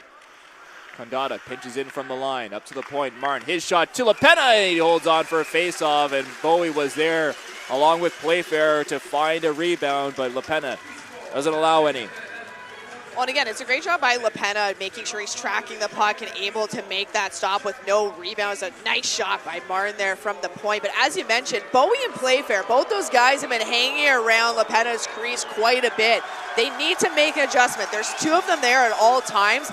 Bowie seems to me a little bit like the larger body. Stick him in front of LaPena, make sure he doesn't move, plant him there, and then Playfair is a little bit farther up, almost a pop out, to see if there's a rebound that he can smack it home.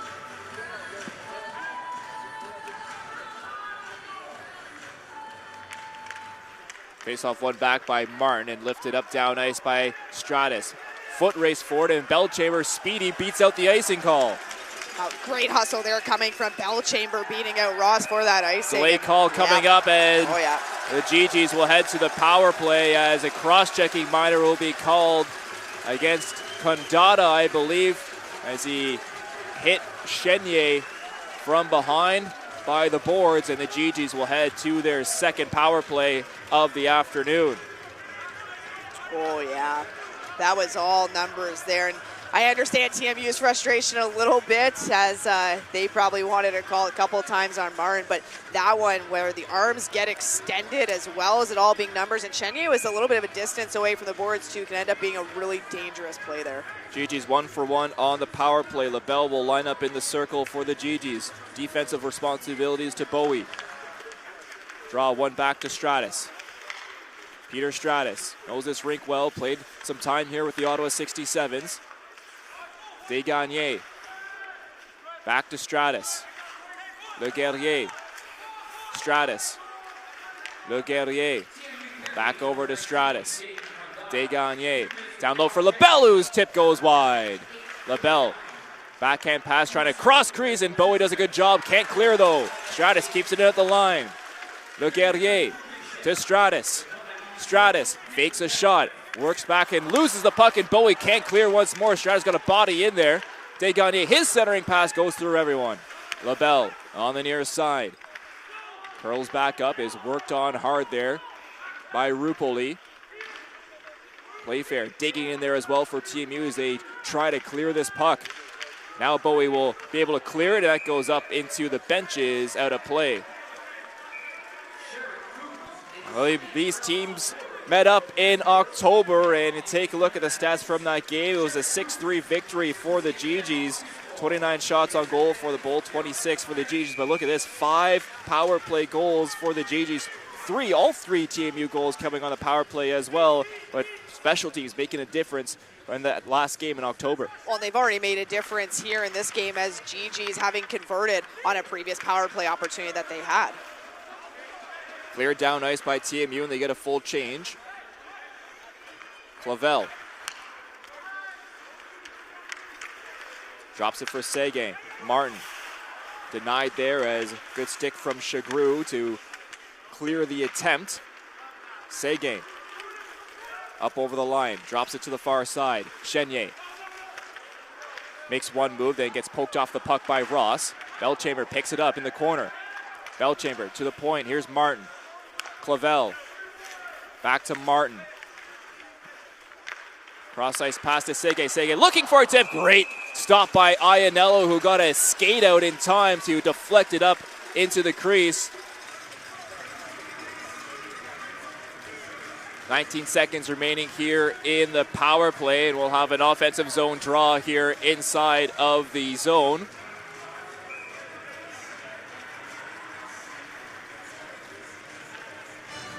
Early mornings, late nights. LaBelle. Every rep, every sacrifice leading to this. Fueled by BioSteel, the best. LaBelle lines up in the circle, sent down ice, and LaPena will just paddle it down. Stratus. Poulain. Waugh back to Poulain. Waugh gets it back. Penalty killed by the Bold. Back to even strength hockey. Le Guerrier slaps it toward goal. Stopped by Edmonds. Around the boards, it's Playfair who picks it up. Sorry, that's Condata. Condata gets it down in deep and will head off on a change. Playfair will chase. Stratus bumped up against the boards. Bowie, pardon me, with his shot is tipped in front by Martin. Bowie Iannello cuts toward the middle. Iannello's shot is stopped by LaPena, and he holds on for a face-off as the teams get acquainted with each other once more. We'll take a break. 1-0, the Gee-Gees still lead the TMU Bold here in semifinal number 1. You're watching U Sports on CBC. Early mornings, late nights, every rep, every sacrifice leading to this. Fueled by BioSteel, the best get the chance to make their mark. One weekend, one shot at glory.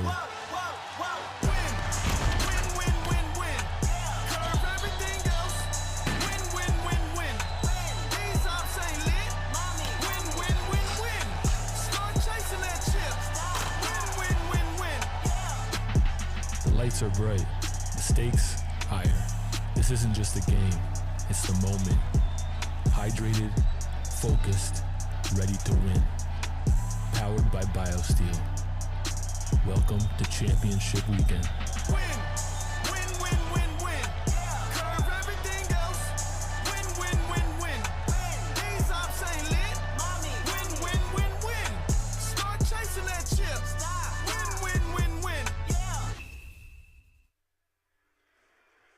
Welcome back here to the Arena TD Place. 1-0 the Gee-Gees lead, and there you see the t-shirts that the Gee-Gees are supporting during this tournament. On the front is Rich Strike, a horse that won the 2022 Kentucky Derby. Now, the backstory on Rich Strike, the second longest odds to ever win a Kentucky Derby, wasn't supposed to race that morning, was bought for $30,000 just a year before this Kentucky Derby. But on the race day, they were told, Rich Strike, you're in the race. 18th after the first lap, and ended up winning the Kentucky Derby. And the Gee-Gees are using that as motivation as the number 8 seed coming into this tournament. Want to be the underdogs that come and beat and win the University Cup, and they're using Rich Strike. And if you haven't watched the little 9-minute mini documentary, I highly recommend you do so on Rich Strike. It really shows what the Gee-Gees are using as motivation, and one of the things they're using as motivation here in this tournament.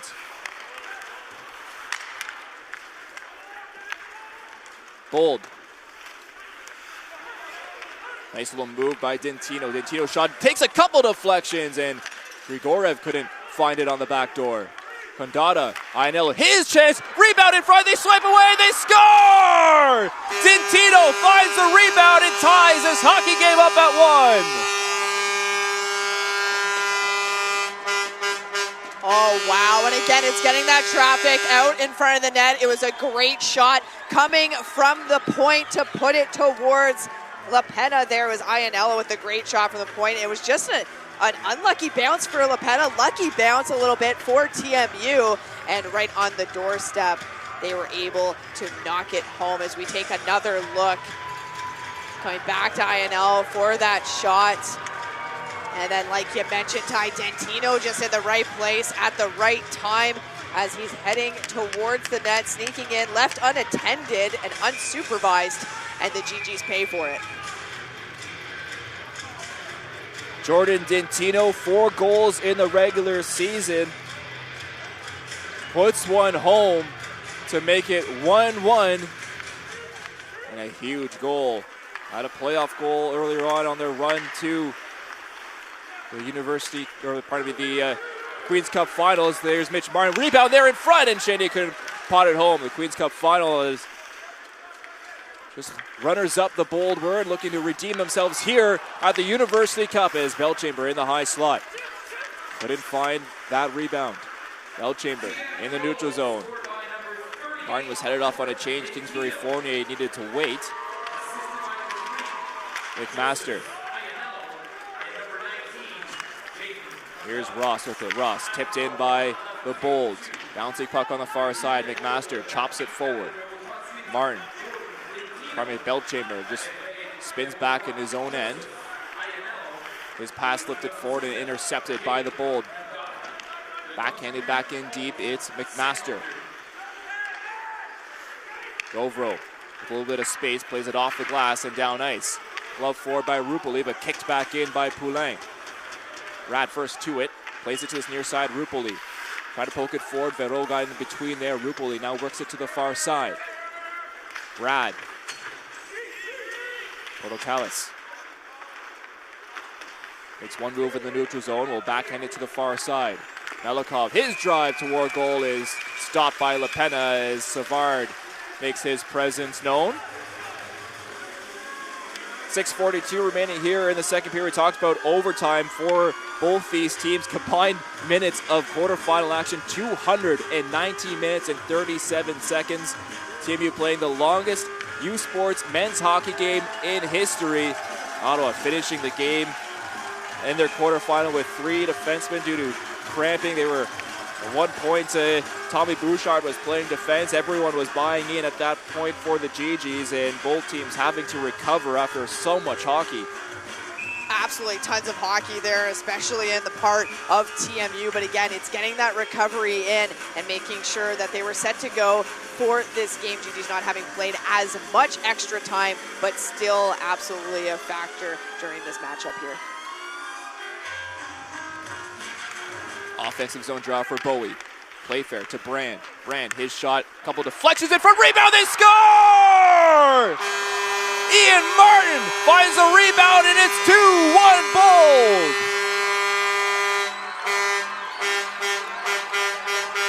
And a very similar type of play to the first goal that TMU scored, coming again off a shot from the point. No block to be seen from a Gee-Gee, and Ian Martin, like you had mentioned, just getting that goal there. Oh, wow.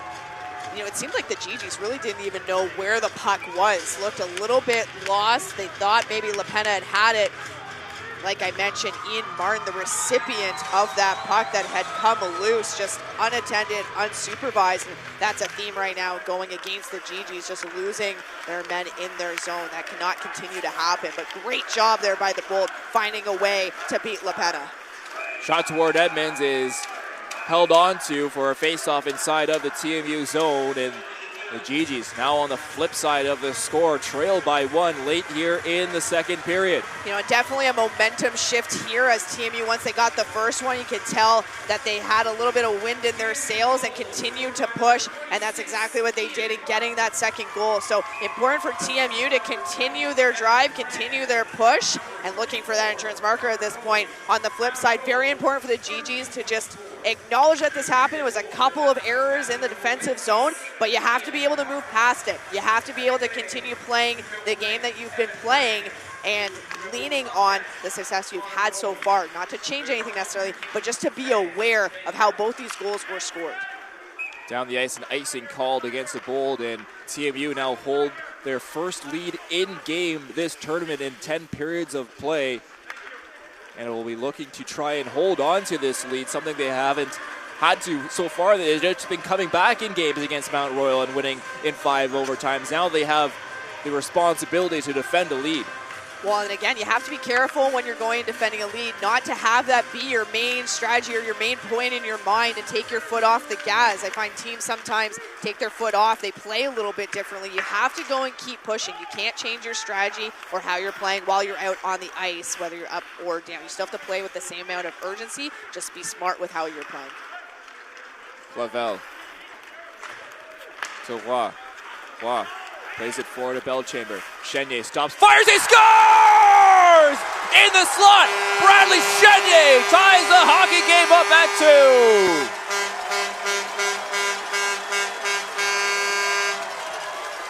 2. What a response there from the Gee-Gees. We had just talked about momentum. We had just talked about not sitting back, continuing to play the game, not changing anything.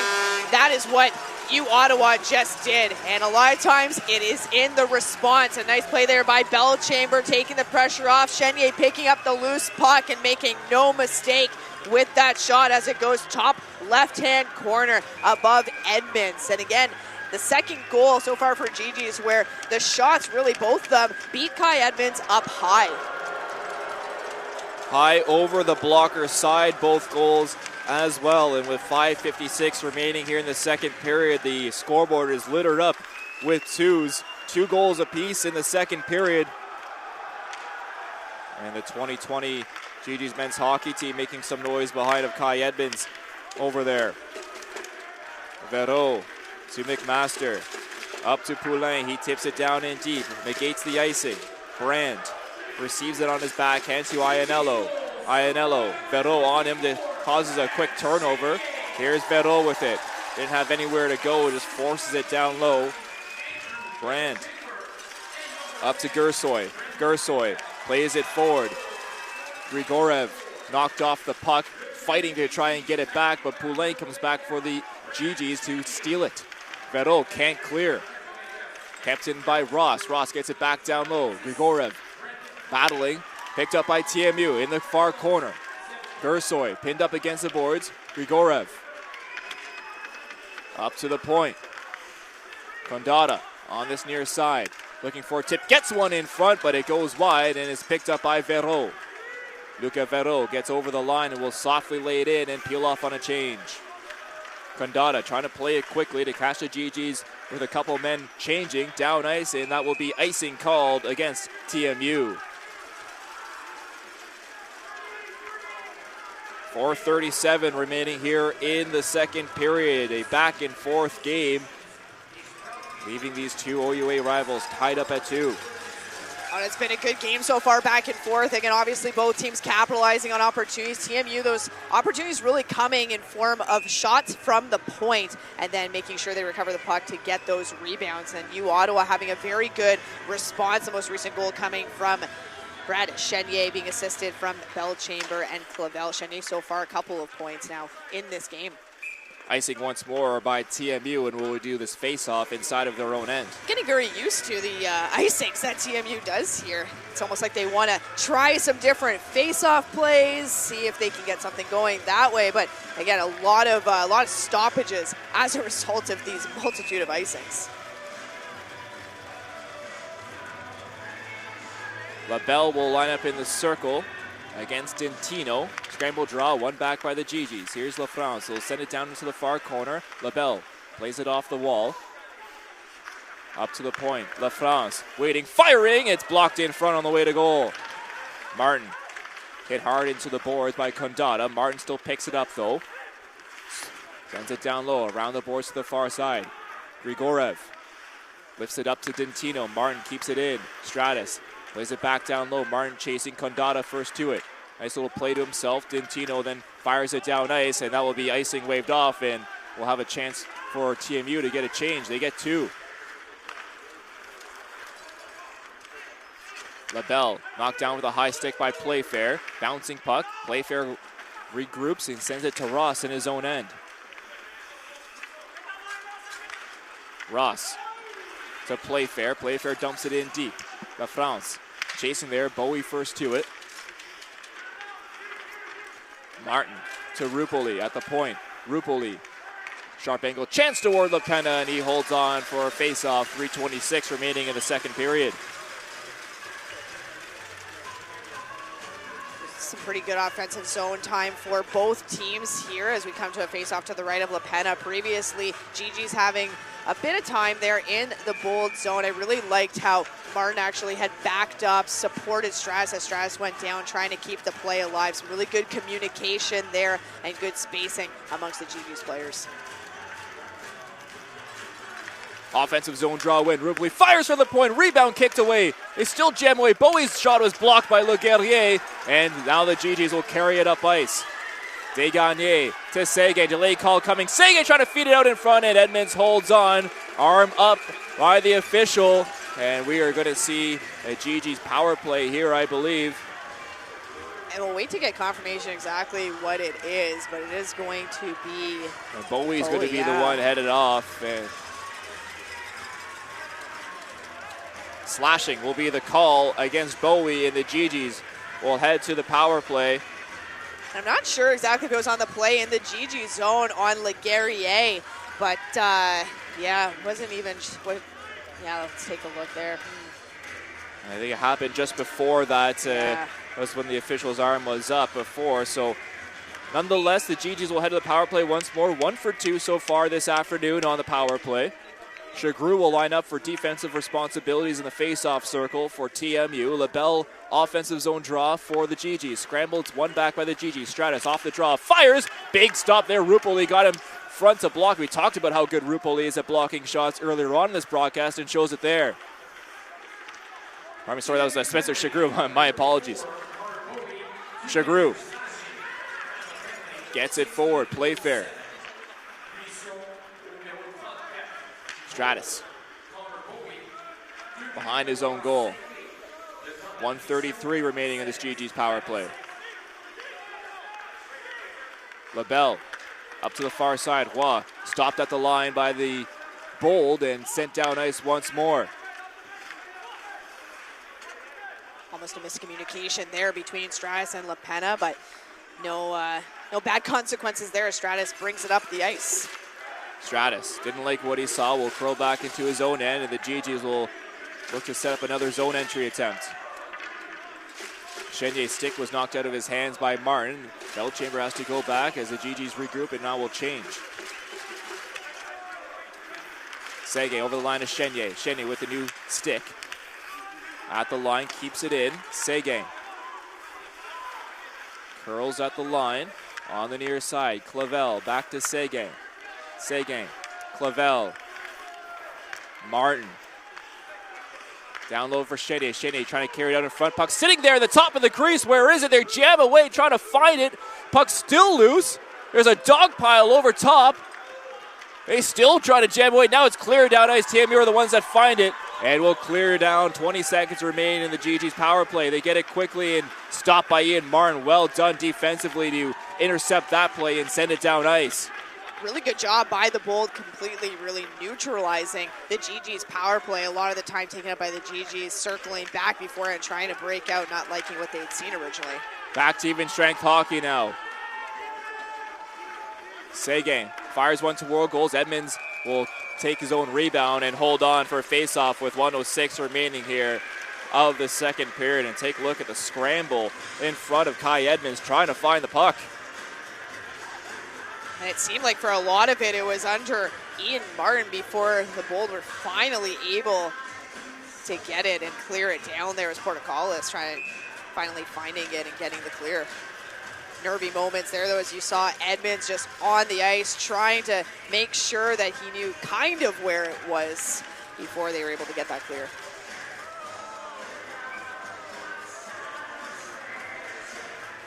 Bowie will be shown out of the circle. Playfair will take his place.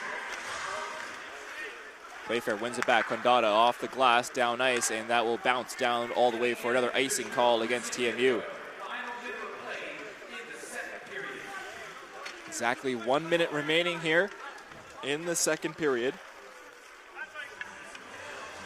Well, it'll be interesting to see if the Gee-Gees try to do a little bit of a face-off play, as they had been successful off the face-off against UMB. So TMU have to be aware of that and try their best in the dot to gain possession of the puck right off the bat. LaBelle shown in the circle this time. Martin will come take his place and will line up against Bowie. Scramble draw, one back to LaFrance. LaFrance, his shot looking for tip in front, he score! Vincent LaBelle puts the Gee-Gees up 3-2. And we had just spoken about, is there going to be a play off the face-off? I don't know if they drew this up. I don't know if they just got creative, but the Gee-Gees capitalized off an icing that TMU had made to bring it back in the offensive zone. A draw one, and a nice heads-up play by LaFrance to find LaBelle in front for that beautiful tip-in past Edmonds. Vincent LaBelle, 7 goals in the regular season. It's a big goal for the Gee-Gees late in the second period to put them up by 1. Had 1 goal in the short playoff run that the Gee-Gees had before they were eliminated by Queens. Iannello taken down by Sege. In front, they want to call TMU do and weren't able to. Up ice. TMU trying to work it in. Sege with 35 seconds remaining. Sege up over on the line. Centering pass out in front. Knocked away by Kai Edmonds. Puck pinned up against right in front of those Zamboni gates behind the TMU goal. It's cleared to the point. Clavel, 18 seconds on the clock. Sends a shot off the end boards. It's picked up by Iannello. Bold looking to create one more opportunity before the end of the period. Grigorev all alone. Grigorev stopped by Lepeta with the blocker. Grigorev, 5 seconds remaining, sends one toward goal that goes up way high in the air, and it's trapped at the side of goal by Lepeta with 1.5 seconds remaining in the second period. And as you mentioned, late opportunity there for Grigorev from the outside. There's another look at this chance, and a great stop by Lepeta, another rebound, but Desgagnés doing a great job coming back to the front of the net and clearing it away from any danger, and following up with that was a nice block shot by Clavel. Kai Edmonds headed to the bench, extra attacker out for this late face-off in the second period. 6 skaters out for TMU, trying to get a late opportunity right off the face-off and outnumber the Gee-Gees. Makes sense, 1.5 seconds left, why not? Give it a go. Bowie in to take the face-off for TMU. Will he win it back? Will he win it forward toward goal? He tries to win it back right off the face-off. Shot is blocked in front by the Gee-Gees, and the buzzer sounds to end the second period of play, and it sees the U Ottawa Gee-Gees, who had a lead to start the second period, 1-0, then trailed 2-1 with 2 quick goals by the Bold, and the Gee-Gees get a late goal by Vincent Labelle to go up 3-2 after 2 periods of play, Brianna. It's a really nice play for both these teams, and again, loved how TMU had ended up scoring those goals, honestly. They recognized that they were having success with getting shots through from the point and capitalizing on whether it was a rebound or just a fortuitous bounce and being in the right place at the right time. On the flip side, Gee-Gees, in order to negate these types of opportunities in the future, they have to get in those shooting lanes. They're allowing a lot of point shots to come through, not blocking them at the source, not getting a stick, and that's how both the TMU goals ended up being scored. The Gee-Gees will have to work on just clearing that net front presence. They know they need to have to clear the front area. The Gee-Gees do. The TMU Bold know they need to get players in front of Frankie Lepeta, and now we'll send it down to Declan Nabarp, who is with Gee-Gees head coach Patrick Grandmaître. Welcome down to ice level, where I'm here with Gee-Gees head coach Pat Grandmaître. And Pat, what a period that was. You guys turned it around. You started the period up, back after being down 2-1. Tell me how you're feeling right now. Well, it was up and down period. I thought we were containing quite a well. They were getting a lot of zone time, but we were keeping it to the outside. And unfortunately, on those 2 goals, they got pucks on net, and they beat us to the net. So they're definitely preventable, but I really like our pushback after that. And Pat, the faceoffs have been a huge story of this game and this whole entire tournament. 2 goals against UNB off the period, another one right there. What goes into the practice? You guys cross your T's and dot your I's. What has the lead up to this tournament look like? These face-off plays go the whole season, and you keep building and adding them, but there's a lot of battles within each face-off, and sometimes it's just winning, getting to the puck first, pushing it back, and you want to be on the good end. So right now it's kind of 1-1 on the face-off play, so you want to get the next one, sure. Pat, I know you don't like to look ahead, but you're 20 minutes away from the national championship final. After 2020, what to you? We're not there yet. And focus on it, and we want to keep dreaming on here. Perfect. Thank you, Pat. We'll head back to the boys upstairs. We're 20 minutes away. The Gee-Gees lead TMU by a score of 3-2 here on CBC.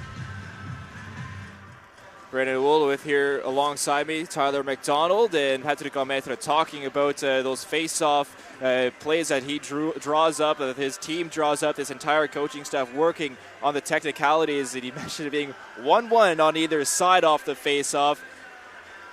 You know that the Gee-Gees want to get the next one and trying to get an insurance marker in this game. And that's exactly what Pat was talking about, is that it is 1-1 right now, needs to go and get that next one. 2 periods of play under our belt. Gee-Gees leading 3-2. You're watching U Sports here on CBC. Early mornings, late nights, every rep, every sacrifice leading to this. Fueled by BioSteel, the best get the chance to make their mark. One weekend, one shot at glory.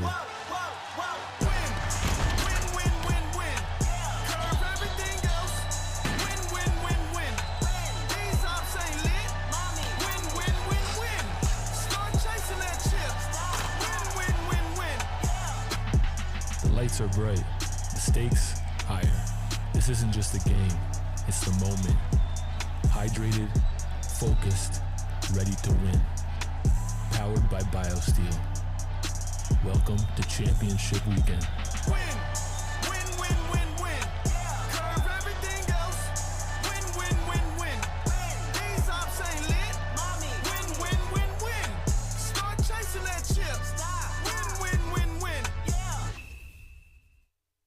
This is a call to empower, to unite, and to celebrate the Bold in all their glory. It's time to own the ice. Are you ready?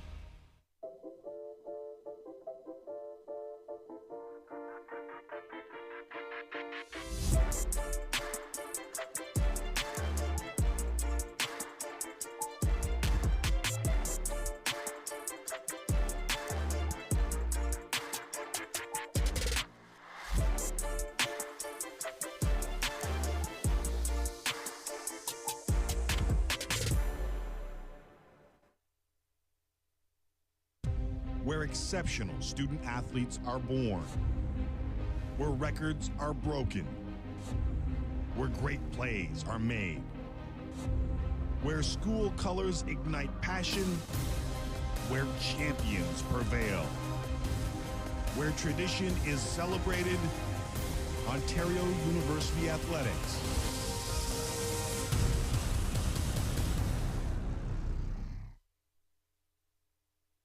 Hey U Sports fans, check out shop.usports.ca for this week's promotional item from the Nike Team Collection. Visitez le shop.usport.ca pour en profiter de la promotion de la semaine de la collection Nike Team. Welcome back here to the nation's capital. 3-2, the Gee-Gees lead TMU after 2 periods of play. It's time to take another look at one of our U Sports Champion Spotlights brought to you by PepsiCo Foods Canada. And for this U Sports Champion Spotlight brought to you by PepsiCo Foods, Sarah Said sat down with TMU's men's basketball player Aaron Rooms, who earned OUA's Player of the Year. And here we learn more about his journey through Canadian basketball.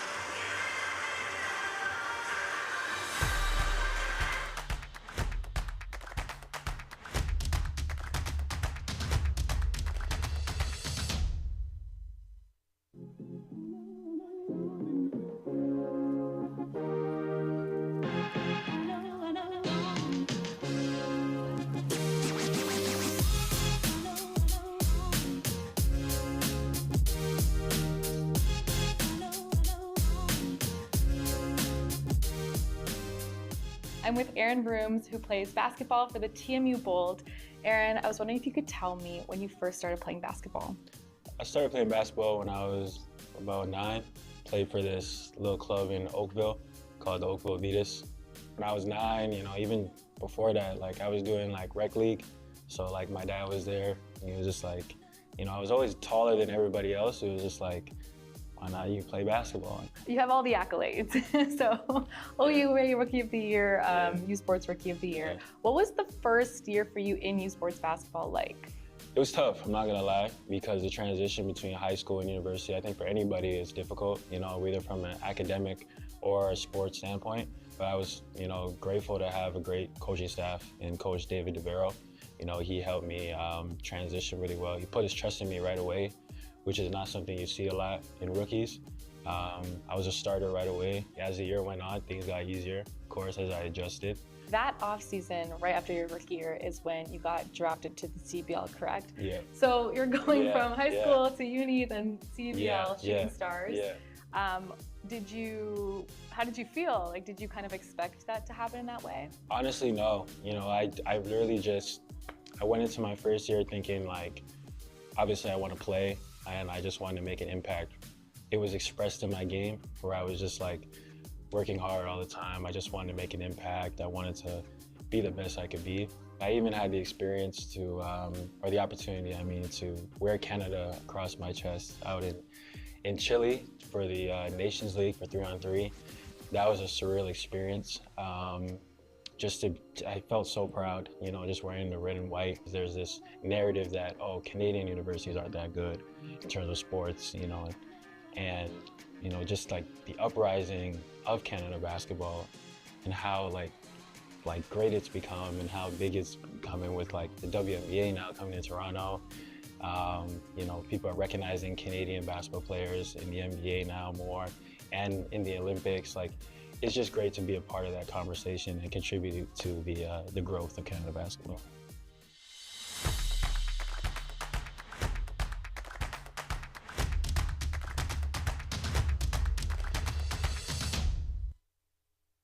At the University of Ottawa, we're open to people and cultures, to diversity, to open fields where minds run free, to possibility and discovery. We're open to changing times that force us to grow, and bold ideas that shake the status quo. We're open to balanced lives and spirits that thrive. But most of all, we're open to you.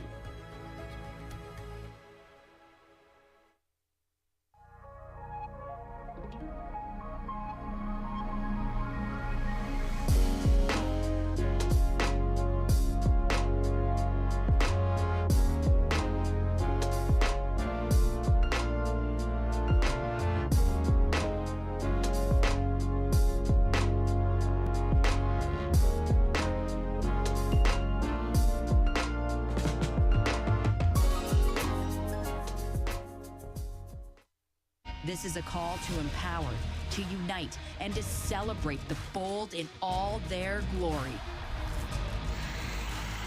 It's time to own the ice. Are you ready?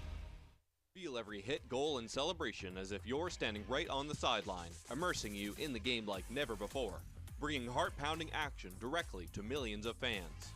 We deliver unparalleled simplicity and tailor-made digital broadcasting solutions crafted to make you feel every moment in a way like never before. Our passionate team ensures your message reaches audiences reliably every time. Proudly Canadian, we bring a touch of innovation and our passion to the world stage. ISI Live, be there. Hey U Sports fans, check out shop.usports.ca for this week's promotional item from the Nike Team Collection. Visitez le shop.usport.ca pour en profiter de la promotion de la semaine de la collection Nike Team. Oh, aussi bon que Messi! C'est pas aussi mauvais que la cigarette, ça? C'est juste une vapoteuse. Fais-toi pas d'illusions. Vapoter, c'est jouer avec sa santé. Brise l'illusion.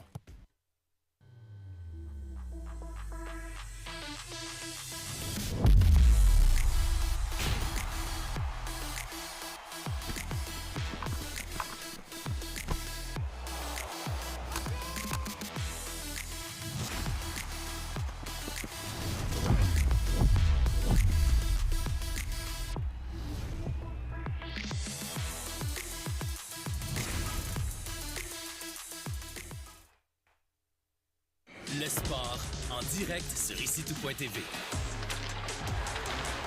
100% énergie.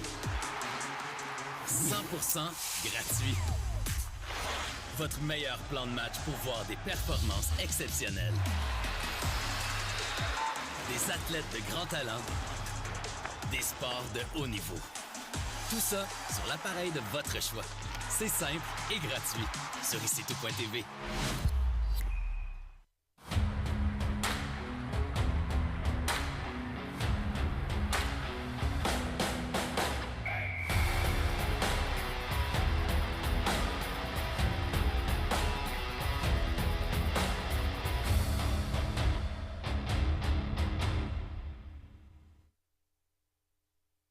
U Sports on CBC, presented by les championnats U-Sport à Radio-Canada, une présentation du gouvernement du Canada, the Government of Canada, Nike, Fox 40, Veriburn Medical Supplies, les Bag Baron Rings, APAR, and by BioSteel.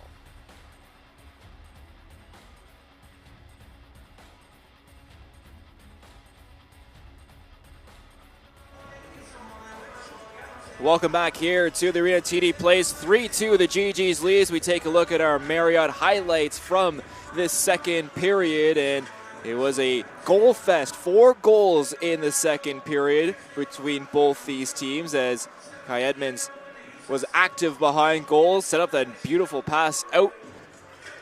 The Bold were putting pressure on Frankie LaPena, and both their goals coming off. There's an open chance for Mitch Martin, who missed a wide open net. You see the TMU Bold, both their goals coming off rebounds out in front. There you see the first one. It was Dentino who put the rebound home to tie the hockey game up at 1, and not too long later, and look at the Dentino goal, not too long later, it was TMU who got it a second goal off a rebound as well. Here you see once more, Ian Martin finding the rebound on the same side. The Gee-Gees not boxing out, not finding the TMU players down low on those rebounds, and that led to a 2-1 TMU lead. But the Gee-Gees tried to respond, and they did off a couple of great saves from Frankie LaPena. They got it inside, and a tipped out in front shot from Vincent Labelle. That put them up 3-2 at the end of the second period, and we take a look at our stats after 2 periods of play. Shots in favor of the Bold, 24-20. The Gee-Gees with the only power play goal. They've had 3 opportunities and are 1 for 3. The Bold are 0 for 1 on the power play, and special teams are making a little bit of a difference here so far. Brandon made a huge difference last time these two teams met in October. 100%, and we're taking a look and seeing at the number of power play opportunities that the Gee-Gees have had, the number of opportunities on the flip side that the Bold have had, and it almost makes you wonder if you feel like there is a call coming towards the Bold way to have an opportunity on the power play to tie up this game. We'll have to see during this third period, but Gee-Gees definitely have to make some adjustments in terms of being able to box out and also getting in the shooting lanes. TMU have a lot of opportunity, a lot of time and space on the point to find those shooting lanes and also getting them through. So either Gee-Gees have to push out more and extend and get in the shooting lanes, or they have to drop back and help contain and box out in front of the net, but they got to go one way or the other. And for the Bold, you know that as they take the ice, their recipe is going to be get bodies in front of Frankie LaPena, take away his eyes. Those rebounds have been there for them. 24 shots on goal on LaPena. They've scored 2 so far and need to get those dirty goals down out in front to try and tie this hockey game. Well, and to your point, right, it's getting those bodies out there. They've been successful. So if you've been successful with doing something during a game, usually the advice is to continue doing what you've been doing and continue having that success. That's a recipe right there. So if I'm TMU, I'm doing exactly what I did before because we've had success. Getting those shots from the point, most notably, it was Brand who had a couple of them, Iannello had a couple of them, and they were able to capitalize down low on a rebound or just a fortuitous bounce. 100%, I would continue doing that. The Spencer Chagru signal is lit up and high in Toronto right now as Mr. Clutch has helped these TMU Bold to get to where they are after a 5-OT winner on Thursday. A game-winning goal versus Lakehead, and the opening goal in game number 3 as well in the OUA West final versus Toronto. Spencer Chagru, is he going to be a hero once more for TMU? They're down by 1. They know how to come back in hockey games. Let's find out. We'll get set for puck drop here in the third period. 20 minutes to find a spot in the national championship. Clavel bouncing puck out in front. It's cleared away by Ross. Ross. Knocked down low from Moss. Centering pass out in front, and Edmonds well to hold the post and hold on for the face-off as Vincent Labelle was right in the crease to try and pot that tip out in front home.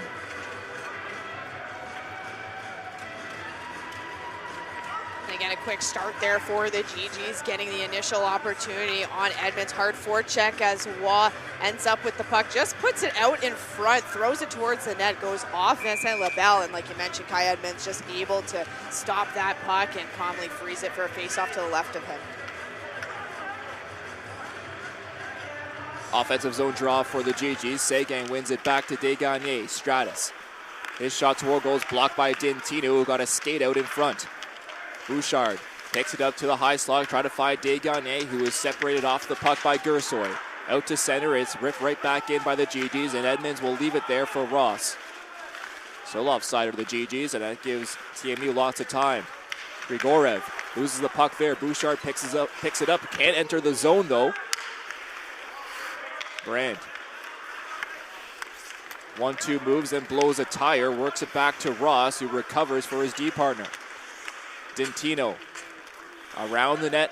Starts his breakout through the middle of the ice. Grigorev. Drop pass. No one at the point. Ianello has to retrieve it in the neutral zone. Brand. Tipped in by TMU. Grigorev taken down. TMU looking for a call, or not going to get one there. Belchamber trying to lead past Edmonds, will play it out to the corner. Belchamber stood up there by Ianello. Wow. Belchamber knocked it down in deep. Belchamber picks it up off the wall. Belchamber, his chance. Brand gets a block on it, and it goes to back behind goal. Chenier to Belchamber. Long shift for Brand, almost 2 minutes. Leguerrier's drive. It was tipped in front by Chenier, but a great glove from Kai Edmonds holds on for a faceoff. Good steady stop there by Kai Edmonds, and a great block there. Great block there by Brand, as you saw on the screen on that replay. Chenier picking up the loose puck, ended up putting it back to Leguerrier. But wow, great block there by Brand. TMU's been doing that all game, including Chagru, who's well known for his block shots in addition to his game-winning goal prowess. Yeah, we talked about his block shot abilities and what we saw him do in the quarterfinal matchup. Blocked a few here so far this afternoon. Leguerrier in the neutral zone to Clavel. Poulain chops it down in deep. Condata first to it. Ross. Poulain picks it up off the wall, sends it back behind goal. Doherty. Condata in the near corner. Dimovsky lays it forward to Savard. Savard gets past Leguerrier. Savard waiting, cross-ice pass, rebound there, and it's cleared wide on the far side by Doherty. Dimovsky, weird bounce, he gets it back, trying to find Savard, who was poked off the puck. Rupoli, his shot toward goal. Lopeta there, steers it to the far side. Around the boards, Verreau with some room, now is pressured by Playfair. Savard in there as well for TMU, but it's lifted up to neutral. Rupoli swipes it to the far side. Rad, bump there as he sends a dump in. Clavel pinned up against the boards. Bowie gets it down. LaFrance chasing with Playfair. Martin, pass out front to LaBelle, who was poked off the puck. Nice active stick coming there from Bowie. Ianello has it for TMU. Waugh and Bowie were tied up there, both holding each other. Stratus. Bowie with one glove right now, his other glove's in his own end. Over to the far side, Martin chasing and pokes it out to center. Foot race for it, Ianello and Waugh. Ianello, great defensive stick. Gets it over to Playfair. Playfair with speed through center. Over to the far side, Martin. Knocked off the puck by Govro. Kicked forward and picked up though by the Gee-Gees. Seguin on the far side. His shot to Edmonds holds on right in the crest, and a face-off will ensue. 17:53 left here in the third period. And back and forth so far to start off this third period. It reminds me of what head coach Pat Garnett said during the intermission. Quite an up and down period, back and forth action. And so it's looking to see who is able to get this edge. Right now, Ottawa up by 1 goal. TMU looking to tie it up.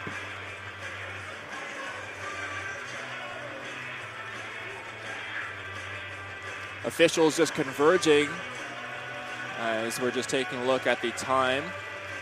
Reviewing the exact time left on the score clock. And Kai Edmonds, as you're taking a look at there, was busy in that second period, but has really stood strong in his goal. He's been calm and collected when needed, not too adventurous, just doing what he needs, the basics, to keep his team in it right now. Well, and this is it. Sometimes when you start adding things to your repertoire that maybe you wouldn't have done previously, it invites more risk. And so I like the way Edmonds has been playing so far, not being too outside the zone of comfort in terms of playing the puck, but coming out to stop it behind the net when it makes sense, playing it when it makes sense, staying in the net when he needs to, and again, making those stops that he needs to make. Frankie LaPena on the other end, at the other side of the ice, has always loves to go out and play the puck, a little more adventurous than Kai Edmonds, and has stood strong in the net, in and out, but his defenders need to help him out a little bit more with clearing the area in front of his crease. Oh, for sure, LaPena being a little bit more busy in terms of trying to track the pucks coming from the point like we had talked about before. The Bold doing a really great job of getting those shot offs there. U Ottawa playing a little bit more down low and getting those opportunities. Let's take a look. TMU Bold have been in this position before the U Cup National Semifinals in 2022, though they lost 7-2 to UQTR, and last year a 7-0 loss to UNB. You know they want to avenge those games, the previous two appearances at the University Cup. Down 3-2 right now, looking to try and come back in this hockey game. We saw them come back down 2 to tie it up late, 4-4 versus Mount Royal, and then of course it took 5 overtimes to eventually find a winner. But this team knows how to come back in hockey games. They have the veteran experience. Johnny Ducko behind the bench believes in his team, believes in the preparation that he's given his players to come back in this hockey game, and also to have a full 60, if not longer, performance if we need to find extra time in overtime. Well, this is it. To your point, this team has already shown in the last games that they've played where they are so resilient, and so being down by 1 goal is really not, you know, unfamiliar territory for them. Having the opportunity to lean on their experiences, like you mentioned, head coach Johnny Ducko has a lot of faith in his team, has a lot of faith in every player that is part of this roster and part of the team and part of the process. And again, taking the time yesterday to make sure that they were prepared for this matchup here. So as we try to figure out this score clock, it looks like we figured everything out now and we'll be ready to take action. So 16:22, the official time on the clock here in the third period, and we'll have an offensive zone draw for the Gee-Gees. Face-off 1. Maisonneuve, shot from the point, tipped in front, goes wide off the stick of Seguin. Had 2 goals in that quarterfinal game, was looking for another here in the semifinal. Portocalis gets it forward. Melikov knocked over at the line, tipped out of play, and the face-off will come at center ice as it just deflected into the Gee-Gees bench. Yeah, it was a good step up there by Maisonneuve, and a good little chip trying to get past was Melikov. 16:08 remaining here as Edmonds had to be quick on that shot. The tip from Seguin went sprawling into the corner trying to find his own rebound. Le Guerrier in his own end. Off the boards, it goes down ice all the way to Iannello in his own TMU zone. Tipped in, and that will go high up into the meshing behind goal and out of play. Draw, I believe, is going to come at center ice once more. Seen a lot of center ice face-offs in this hockey game. Usually you get 3 a game. You had the start of the first, start of the second, start of the third. I think we saw 3, if not 4, in the second period alone, and now our second one here in the third period. I was going to say, well, yeah, we've definitely been treated to many more center ice face-offs than usual. That beautiful U Sports logo getting its airtime here. Off the boards, Le Guerrier. Playfair ridden hard against the boards by Chenier. A battle for it. Playfair plays it up to the point. Iannello to the far side. Nice move from Brand, getting away from a defender. His shot goes wide. Belchamber receives it off the half board, softly lays it forward, but not out. Backhanded in by Martin. Martin tied up with Waugh there, have to be separated from the officials as the Gee-Gees in a stretch ice pass to Belchamber, but he's over the line offside, and the faceoff will come all the way back down inside of the Gee-Gees end. And as that whole sequence was happening, there was a bit of a scuffle going on by the Gee-Gees bench where the linesman actually had to separate Martin, and I believe that was Waugh. I feel like Waugh's been going at it with Martin or another TMU player pretty much all game. Dentino shown in the circle. Grigorev will take his spot and win it back to the point. Condata, his shot looking for tipping. LaPena snares it out of midair and holds on for another face-off. Again, I think that rebound control is going to be absolutely crucial during this third period, as we talked about and as we saw during the second period. Bold being very successful off rebounds in front of the net. So Gee-Gees making sure that rebound control is a priority, and also, like the head coach Pat Grommet said before, beating the Bold to the net. Condata, his shot. LaPena once again will hold on for another face-off, not spilling any rebounds this time. Very strong there with the rebound control. Always helps when it's right at the logo. A little bit easier to corral. But TMU doing a really good job throughout this entire game, finding those shooting lanes. Gee-Gees making it a little bit less challenging, made by the fact that they are not pushing out and being as aggressive on the TMU defense. Grigorev gets it down low for Dentino. He's pinned up against the boards by LaFrance. Seguin. His long stretch ice pass. It was on the net of Edmonds. Edmonds out to play it. Long stretch ice pass lands on a GG stick. Here's Stratus. Lifts it up into the zone. Condata. Up forward. Grigorev. With some speed, carries it over the line. Grigorev works on that far side, turns back up to the point, and it just threw the stick of Rad right under his stick blade, and he has to retrieve it in his own end. Tipped in by TMU. McMaster. Desgagne has that puck hop over his stick. Sent back in by Rad. And LaPena will just deal with that bounce and hold on for another face-off. 14-13 remaining here in the third period. Yeah, good play there by LaPena. Again, we're so used to now seeing all types of bounces coming off the boards, coming off the glass, off the stanchion. So smart play there, just settle everything down. No need to invite risk and take the face off to the left there. And again, TMU off draws, or even when they're down low, doing a good job of moving the puck up to their D. They've recognized the success they've had, and they're trying to replicate that. Scramble draw picked up by the Gee-Gees, and they flip it out down ice. It's gloved down by Condata. Backhanded in by the Bold around the boards toward this near side. Doherty lost it to Belchamber there. Belchamber through the skates of Desgagne. Iannello in his own end. Lays it back for Condata. Condata has some pressure on him, advances the puck forward. Savard to this near side. Iannello. Iannello trying to find a streaking Dimovsky on the far side. Too far for that stick to hit the puck. Battle in the near corner. 5 players jamming away at that loose puck, trying to find it, and it's Tommy Bouchard who comes up with it for the Gee-Gees. Bouchard off the glass into the neutral zone. Rupoli plays it to his D partner. Tipped in by Savard.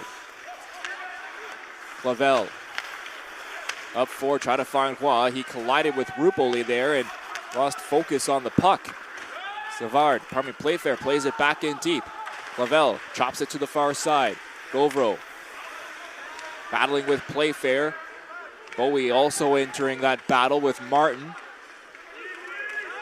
Still in the corner, jamming away, trying to find the loose puck, and it squeaks out to the Gee-Gees goal, and Clavel. Bouncing puck clears to center now. Rad to Condata. Belchamber trying to swipe it forward to LaBelle. Edmonds out to poke it away. LaBelle knocks it out of midair, but lost possession to Ian Martin. Condata picks it up behind his own goal. Nice pass forward. Chagru to Playfair. Back to Chagru. Through center. Chagru on the far side. Gets it to Martin. Martin's chances blockered away by LaPena, and up in the meshing, out of play. 12:20 remaining in the third period.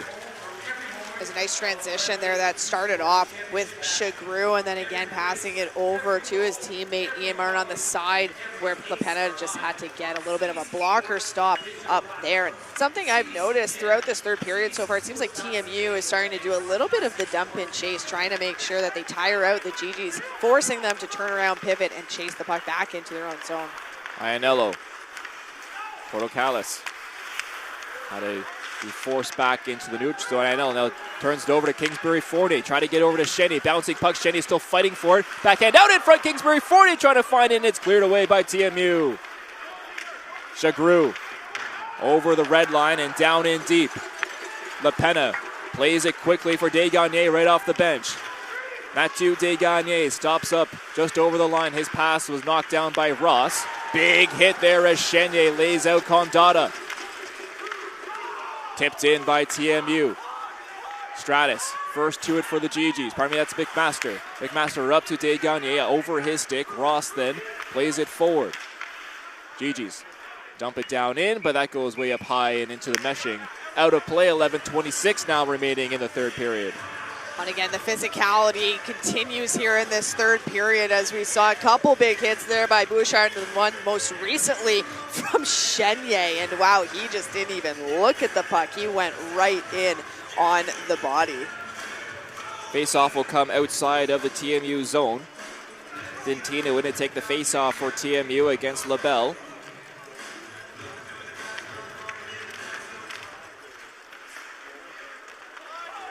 Sent in by Le Guerrier. Weird bounce off the glass. It's sent out to the neutral zone. Here's Wow with it. Clavel to Le Guerrier. Bold advance to the neutral zone momentarily. Dintino has to work back in his own end and finds an outlet pass to the far side. Condata ridden hard into the boards. LaPena out to play it behind his own goal. Le Guerrier off the glass and out down ice. That's going to skip all the way down and will be icing charged against the Gee-Gees.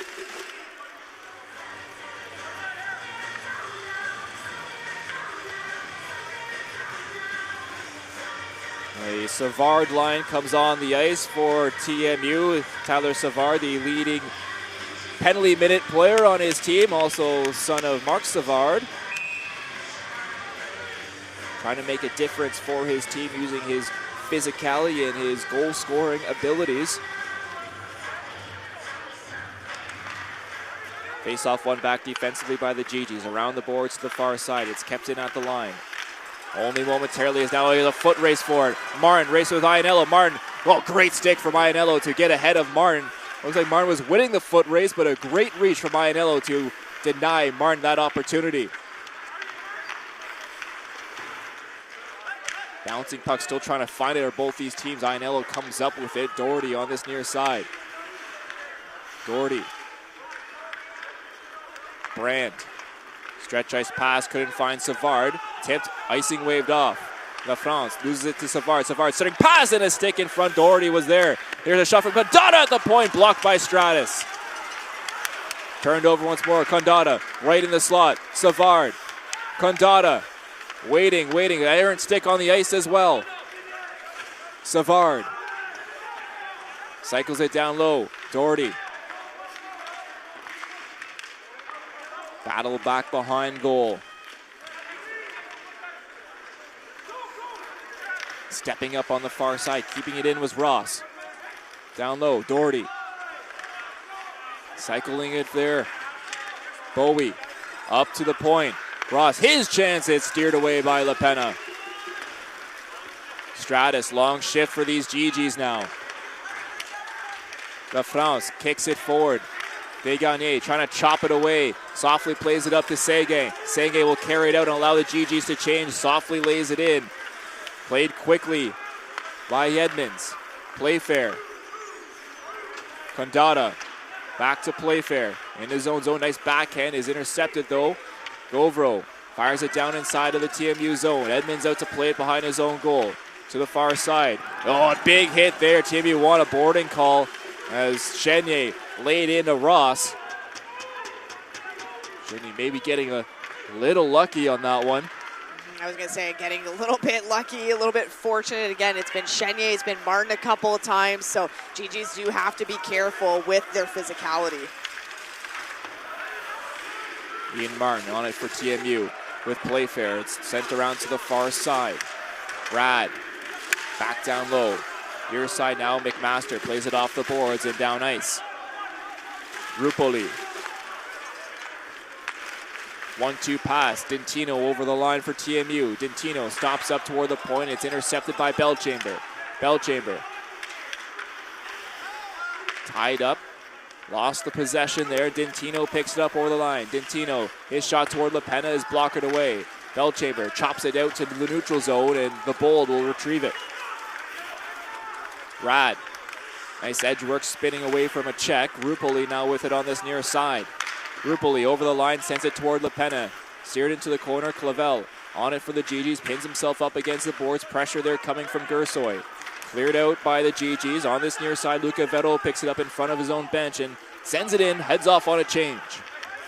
Brandt hit hard there by Kingsbury Fournier. Grigorev. Nifty move, loses it to LaBelle though. LaBelle played it off the back of Brandt. Brandt picks it up and finds a pass forward. Melikov driven hard into the boards there by Roy. Kingsbury Fournier fans on that. Melikov trying to pick it up. The two number 92s battling away on the far side. Lifted down to center by the Gee-Gees as they try to get a change. Played quickly though by TMU as it's tipped down in. La France left it there. Portocalis gets it to the point. Condada to Ross. Ross down low. Bowie. Melikov. Portocalis to Condada at the point. Condada waiting, gets past Martin. Condada still with it, looking for options. Try to work it back to the top of the crease himself, and it's sent out to the neutral zone. Gee-Gees changed both defenders. LaBelle still out there though. Knocked in by Bowie. McMaster, first on it for the Gee-Gees. Had to hop over his stick and picking it up is Playfair. That's Bowie. Bowie works it down low for Martin. At the point, Brand. Down low, Playfair leaves it there, picked up by LaBelle, who off the glass. It makes a weird bounce off a stanchion and stays inside of the Gee-Gees zone. Martin. Knocked down by LaBelle. Playfair knocks Desgagnés into the boards. Playfair comes up with it. Off the bench, here's Ionello. Ionello fires, blocked by McMaster. Ionello trying to center it out in front. Playfair, top of the circle. He takes a shot, stopped by LaPena. He's got people on him. That was Bowie parked out in front. Playfair, good zone time here for TMU. Here's Ionello. Bodies out in front. 1-2 pass goes astray. Now centering in front, that goes through everyone. Desgagnés can't clear this time. Seguin will, and he'll carry it out and try to relieve some pressure and get a change for his line mates. On a huge amount of offensive zone time there for the Bull, just not able to convert, but good opportunities in front of the net. LaPena coming up big with a stop and some huge blocks from the Gee-Gees. Good work here by Gersoy, centering pass in front, they score! Tyler Savard ties his hockey game up at 3.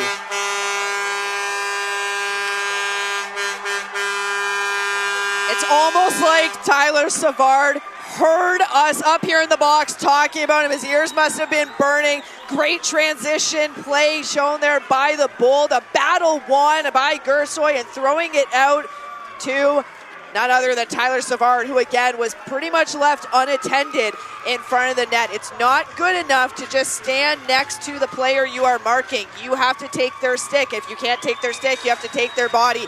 Gee-Gees missed an assignment. Savard capitalized and tied up this game 3-3.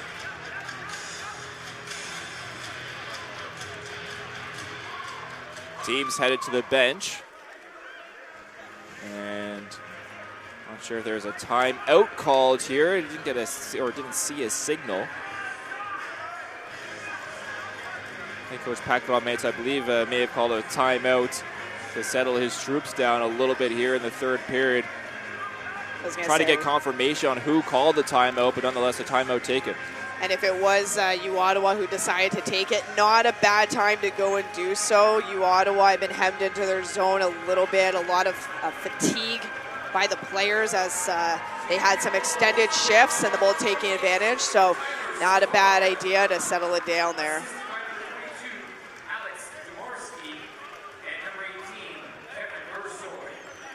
Face-off will come at center ice. 5:14 remaining in the third period. Just the 5th goal of Tyler Savard's career with the TMU Bold, and it's a big one. He ties this game up at 3. The Bold looking to come back once more and head to the national championships. The Gee-Gees looking to weather the storm and try to go to the championships here at home. Will we find a winner in these next 5 minutes? Let's find out. The puck comes over to Martin, who double clutches it, unable to get a shot off. Nice second effort there, though, by Martin, trying to keep it in the offensive zone. Grigorev down ice to Stratus. He picks it up. Stratus turned over. Gursoy. TMU send it down in deep. Down low is Dintino. Dintino staring out in front. Goes to the top of the point. Here's Brand with it. Brand, his shot toward goal goes wide. Waugh chasing. Chops it down ice, and that will softly lay forward, and the Gee-Gees get a change. Knocked in softly. LaFrance with it for U Ottawa. Up to center it goes. Knocked down by Bouchard. Unable to get possession, though. It's sent down into the TMU zone. Ianello hard off the glass. It's gloved down by Govro. Govro takes a bump and dumps it in. Ianello gloves it down himself. Bowie tips it in deep.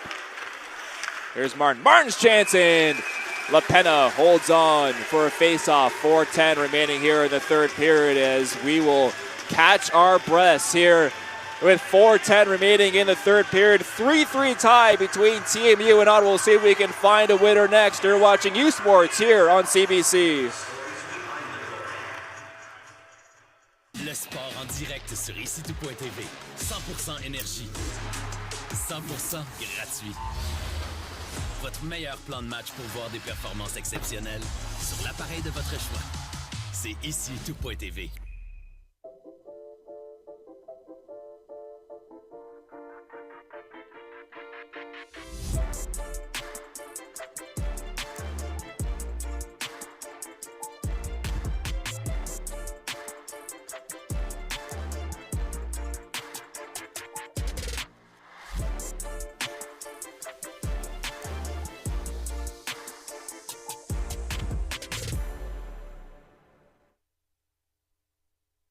This is a call to empower, to unite, and to celebrate the Bold in all their glory.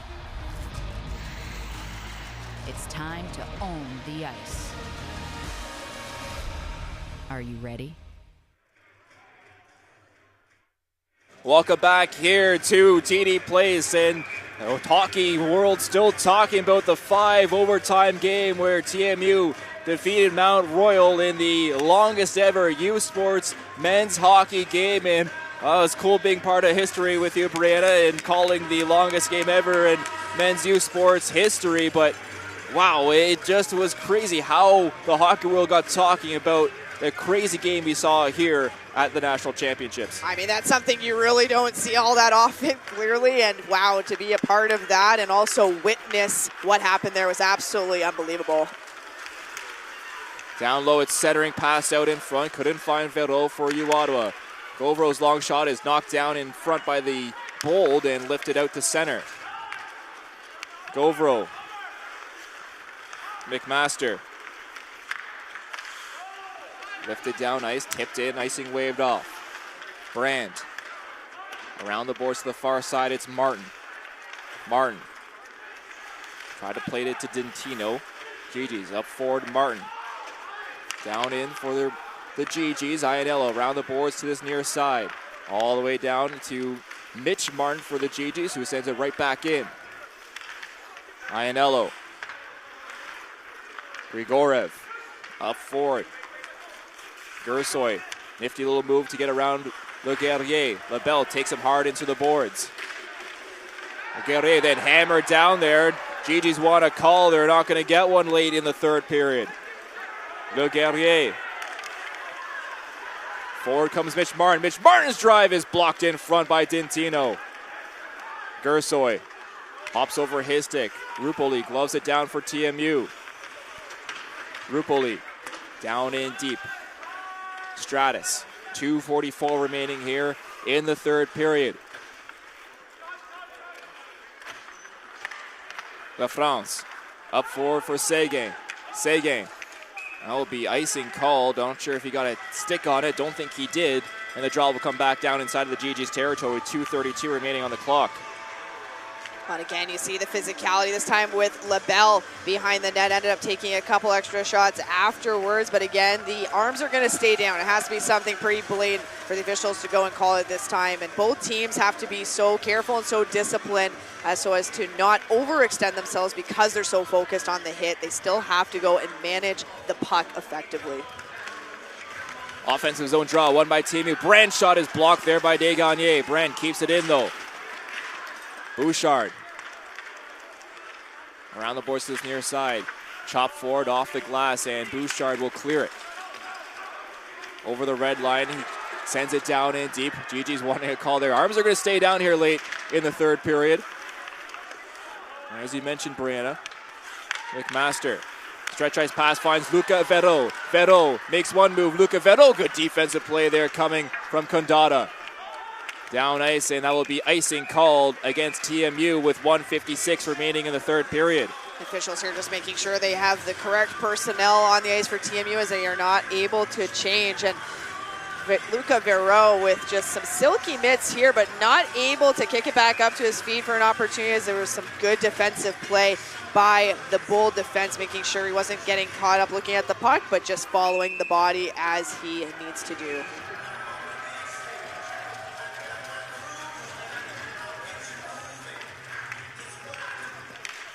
Draw one back for the Gee-Gees. Clavel, his shot in front, takes a deflection and goes hopping into this near corner. Chenier down low for Verreau, pinned up against the boards there by Condada. Verreau still has it in the near corner now. Waiting for options. Belchamber makes one move, cross ice pass to Clavel. Le Guerrier at the point, his shot blocked in front by Condada. Condada now lifts it up off the glass, down ice. Clavel gloves it down. Verreau. TMU got to change one on that little clear. Clavel back behind goal for the Gee-Gees. Drops it for Belchamber. Cycle down low for Chenier. Chenier. Condada hit hard there by Belchamber. Belchamber out to the slot. Belchamber, he fires. Good blocker save from Kai Edmonds. Last minute play here in the third period as TMU get it to the red line. La France over the line.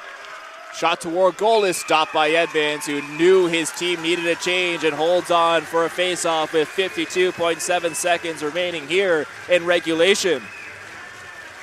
There's a flurry of opportunities there by the Gee-Gees as one of the shots took a bounce and going into the corner. Belchamber with another one that Kai Edmonds was square to. And just Edmonds doing a good job staying tall, staying strong in between the pipes. Like you mentioned, Ty, smothering that last one to allow his team the opportunity to get a change in. 52.7 seconds. Offensive zone draw, won by U Ottawa. La France's shot is swallowed by Edmonds, who gloves it down and holds on for another face-off. 48 seconds exactly left on the score clock. And every defensive zone face-off here for the Bold, very important. You know, we mentioned the margin of error quite a bit. There is no margin for error here. Gee-Gees, as we've seen, very successful off some of the face-offs. The last thing you want to do is keep giving them opportunities in the offensive zone. To this face-off over to the right of Edmonds. Scramble draw. Still trying to find position. Right out in front is Martin. Rebound there in front. They score! Mitch Martin with 42 seconds remaining puts the Gee-Gees up 4-3.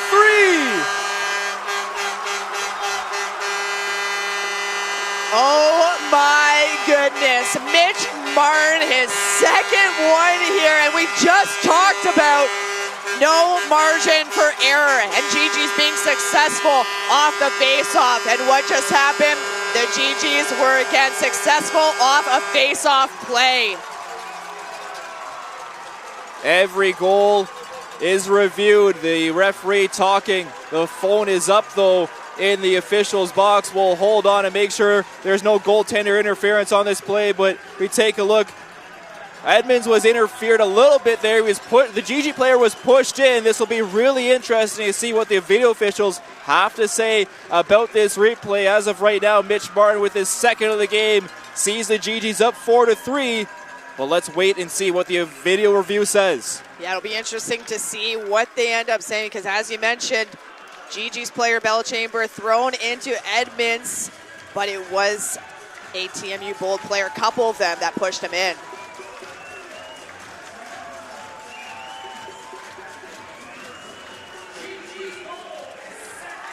Looks like a good goal. We're lining up for the face-off here. And the Gee-Gees have 42.3 seconds to try and hold on for a spot at the University Cup gold medal game. The Bold have been down in this position before. They've tied it up late. Chris Playfair going over, and a timeout will be called by head coach Johnny Ducko and the TMU Bold to find a game plan for these last 43 seconds of play. Well, there's absolutely time. There's 42.3 seconds left. Absolutely crucial for the Bold to go and win this draw and gain that puck possession, get into the GG zone, set up shop, maintain it so that Edmonds could then have the opportunity to come out. But this face-off here is absolutely critical. And if you're the GGs, you have no margin for error either, and making sure that puck management is top of their minds. There's been some turnovers that they've caused, a couple feet inside their blue line, a couple feet outside, hemmed in their zone because of careless puck play. That can't happen here for the 42.3 seconds left. 42.3 seconds to decide if we have overtime here in our semifinal. If TMU can come back and keep their season alive for gold medal glory. 42.3 seconds to see if the Gee-Gees, as the number 8 seed, the hosts, can go to a gold medal game on their home ice. Kai Edmonds halfway out of his net as TMU win the draw. Edmonds right to the bench. Here's Condata. He gets it in. Playfair tips it down in deep. Clavel first to it for the Gee-Gees, rings it around the boards. It's knocked down by Gersoy. In the corner, the Gee-Gees try to clear. Bouncing puck in the far side is knocked to Le Guerrier. Le Guerrier softly plays it through the middle. Poulain sends it down ice. Chasing is Chenier. He's going to beat out the icing. Chenier will pin himself against the boards. 18 seconds remaining. TMU running out of time. The Gee-Gees crowd is on their feet here at the Arena TD Place. One last rush for the Bold. It's Playfair over the red line. Knocked down by Poulain into the corner. Clavel pins himself against the boards. Knocked, here's Einel. He sends a shot to our goal around the boards and out. And the Gee-Gees and Cinderella will skate on as the Gee-Gees head to the 2025 University Cup Final. Oh my goodness, what an absolutely exciting game between these two teams, and such a close matchup as we were anticipating. As the puck got dropped to start off this game, we knew it was going to be a battle between these two teams. Both teams very prepared to take on the challenge, and TMU Bold just coming up a little bit short here. There you see the Gee-Gees once again, like they did on Thursday where they got that OT winner versus UNB, celebrating in front of that 2020 Ottawa Gee-Gees men's hockey team, the last team to make it to the University Cup that was canceled from COVID. Gee-Gees inspired by that 2020. We heard Anthony Poulain say they should be here on the ice as well. We're doing it for them. And they are off to the 2025 BioSteel University Cup Final.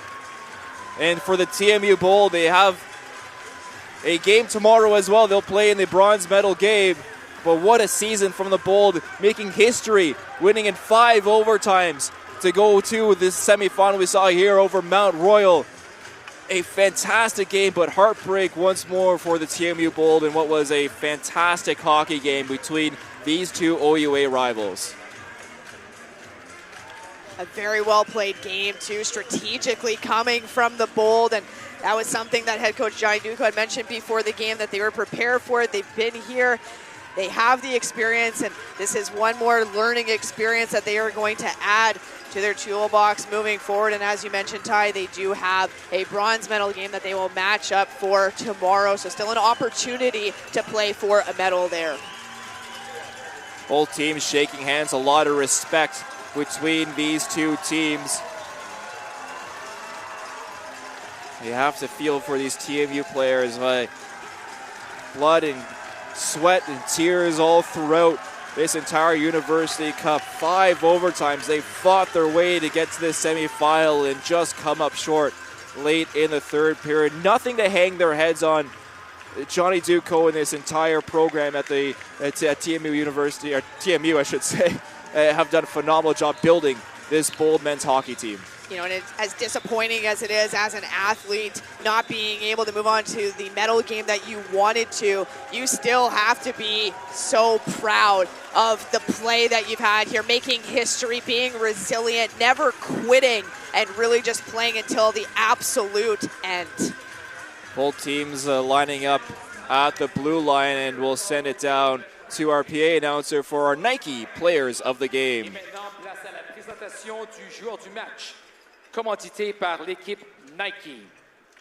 Please welcome Dr. Louise Cowan, Executive Director, Athletics and Recreation at TMU, to present the Nike Team Player of the Game Award for the Bold. Le joueur du match du Bold, the player of the game for TMU, goes to number 19, Jaden Condata.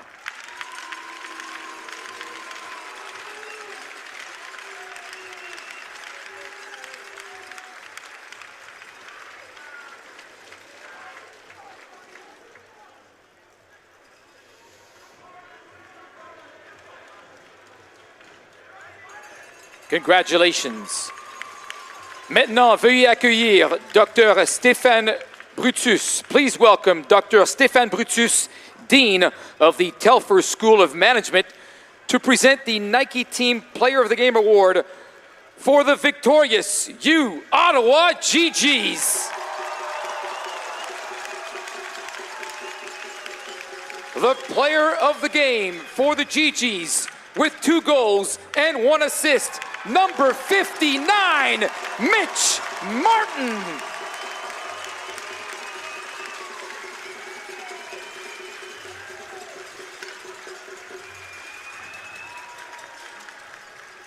Congratulations. How about a hand for both teams for quite the semi-final game this afternoon? The Gee-Gees are off to the national championship Sunday evening at 5 o'clock. Jaden Condata, the Nike Team Player of the Game with 2 assists and a ton of blocked shots as well. Mitch Martin, 2 goals and assists, the Nike Team Player of the Game for the Gee-Gees, as the Gee-Gees take a photo in front of the 2020 University Cup Gee-Gees alumni team that are behind them. Brianna, final thoughts on this one? And it was just a solid matchup between 2 teams, and what a fun game for us to witness and be able to call as well. Love the Gee-Gees taking a picture here with the 2020 team. And again, TMU Bold, they got to be happy with their performance. And again, going and having the opportunity to still play for a medal round. So the road is not over for them. They still have that battle coming up. Gee-Gees salute the crowd. They will find out who they will play in the final tonight. It will be Saskatchewan versus Concordia at 7 o'clock. Make sure you tune in for that. The Gee-Gees are off to the national championships. For Brandon Newell and everyone here at CBC, my name is Tyler McDonald. Thanks so much for watching U Sports on CBC.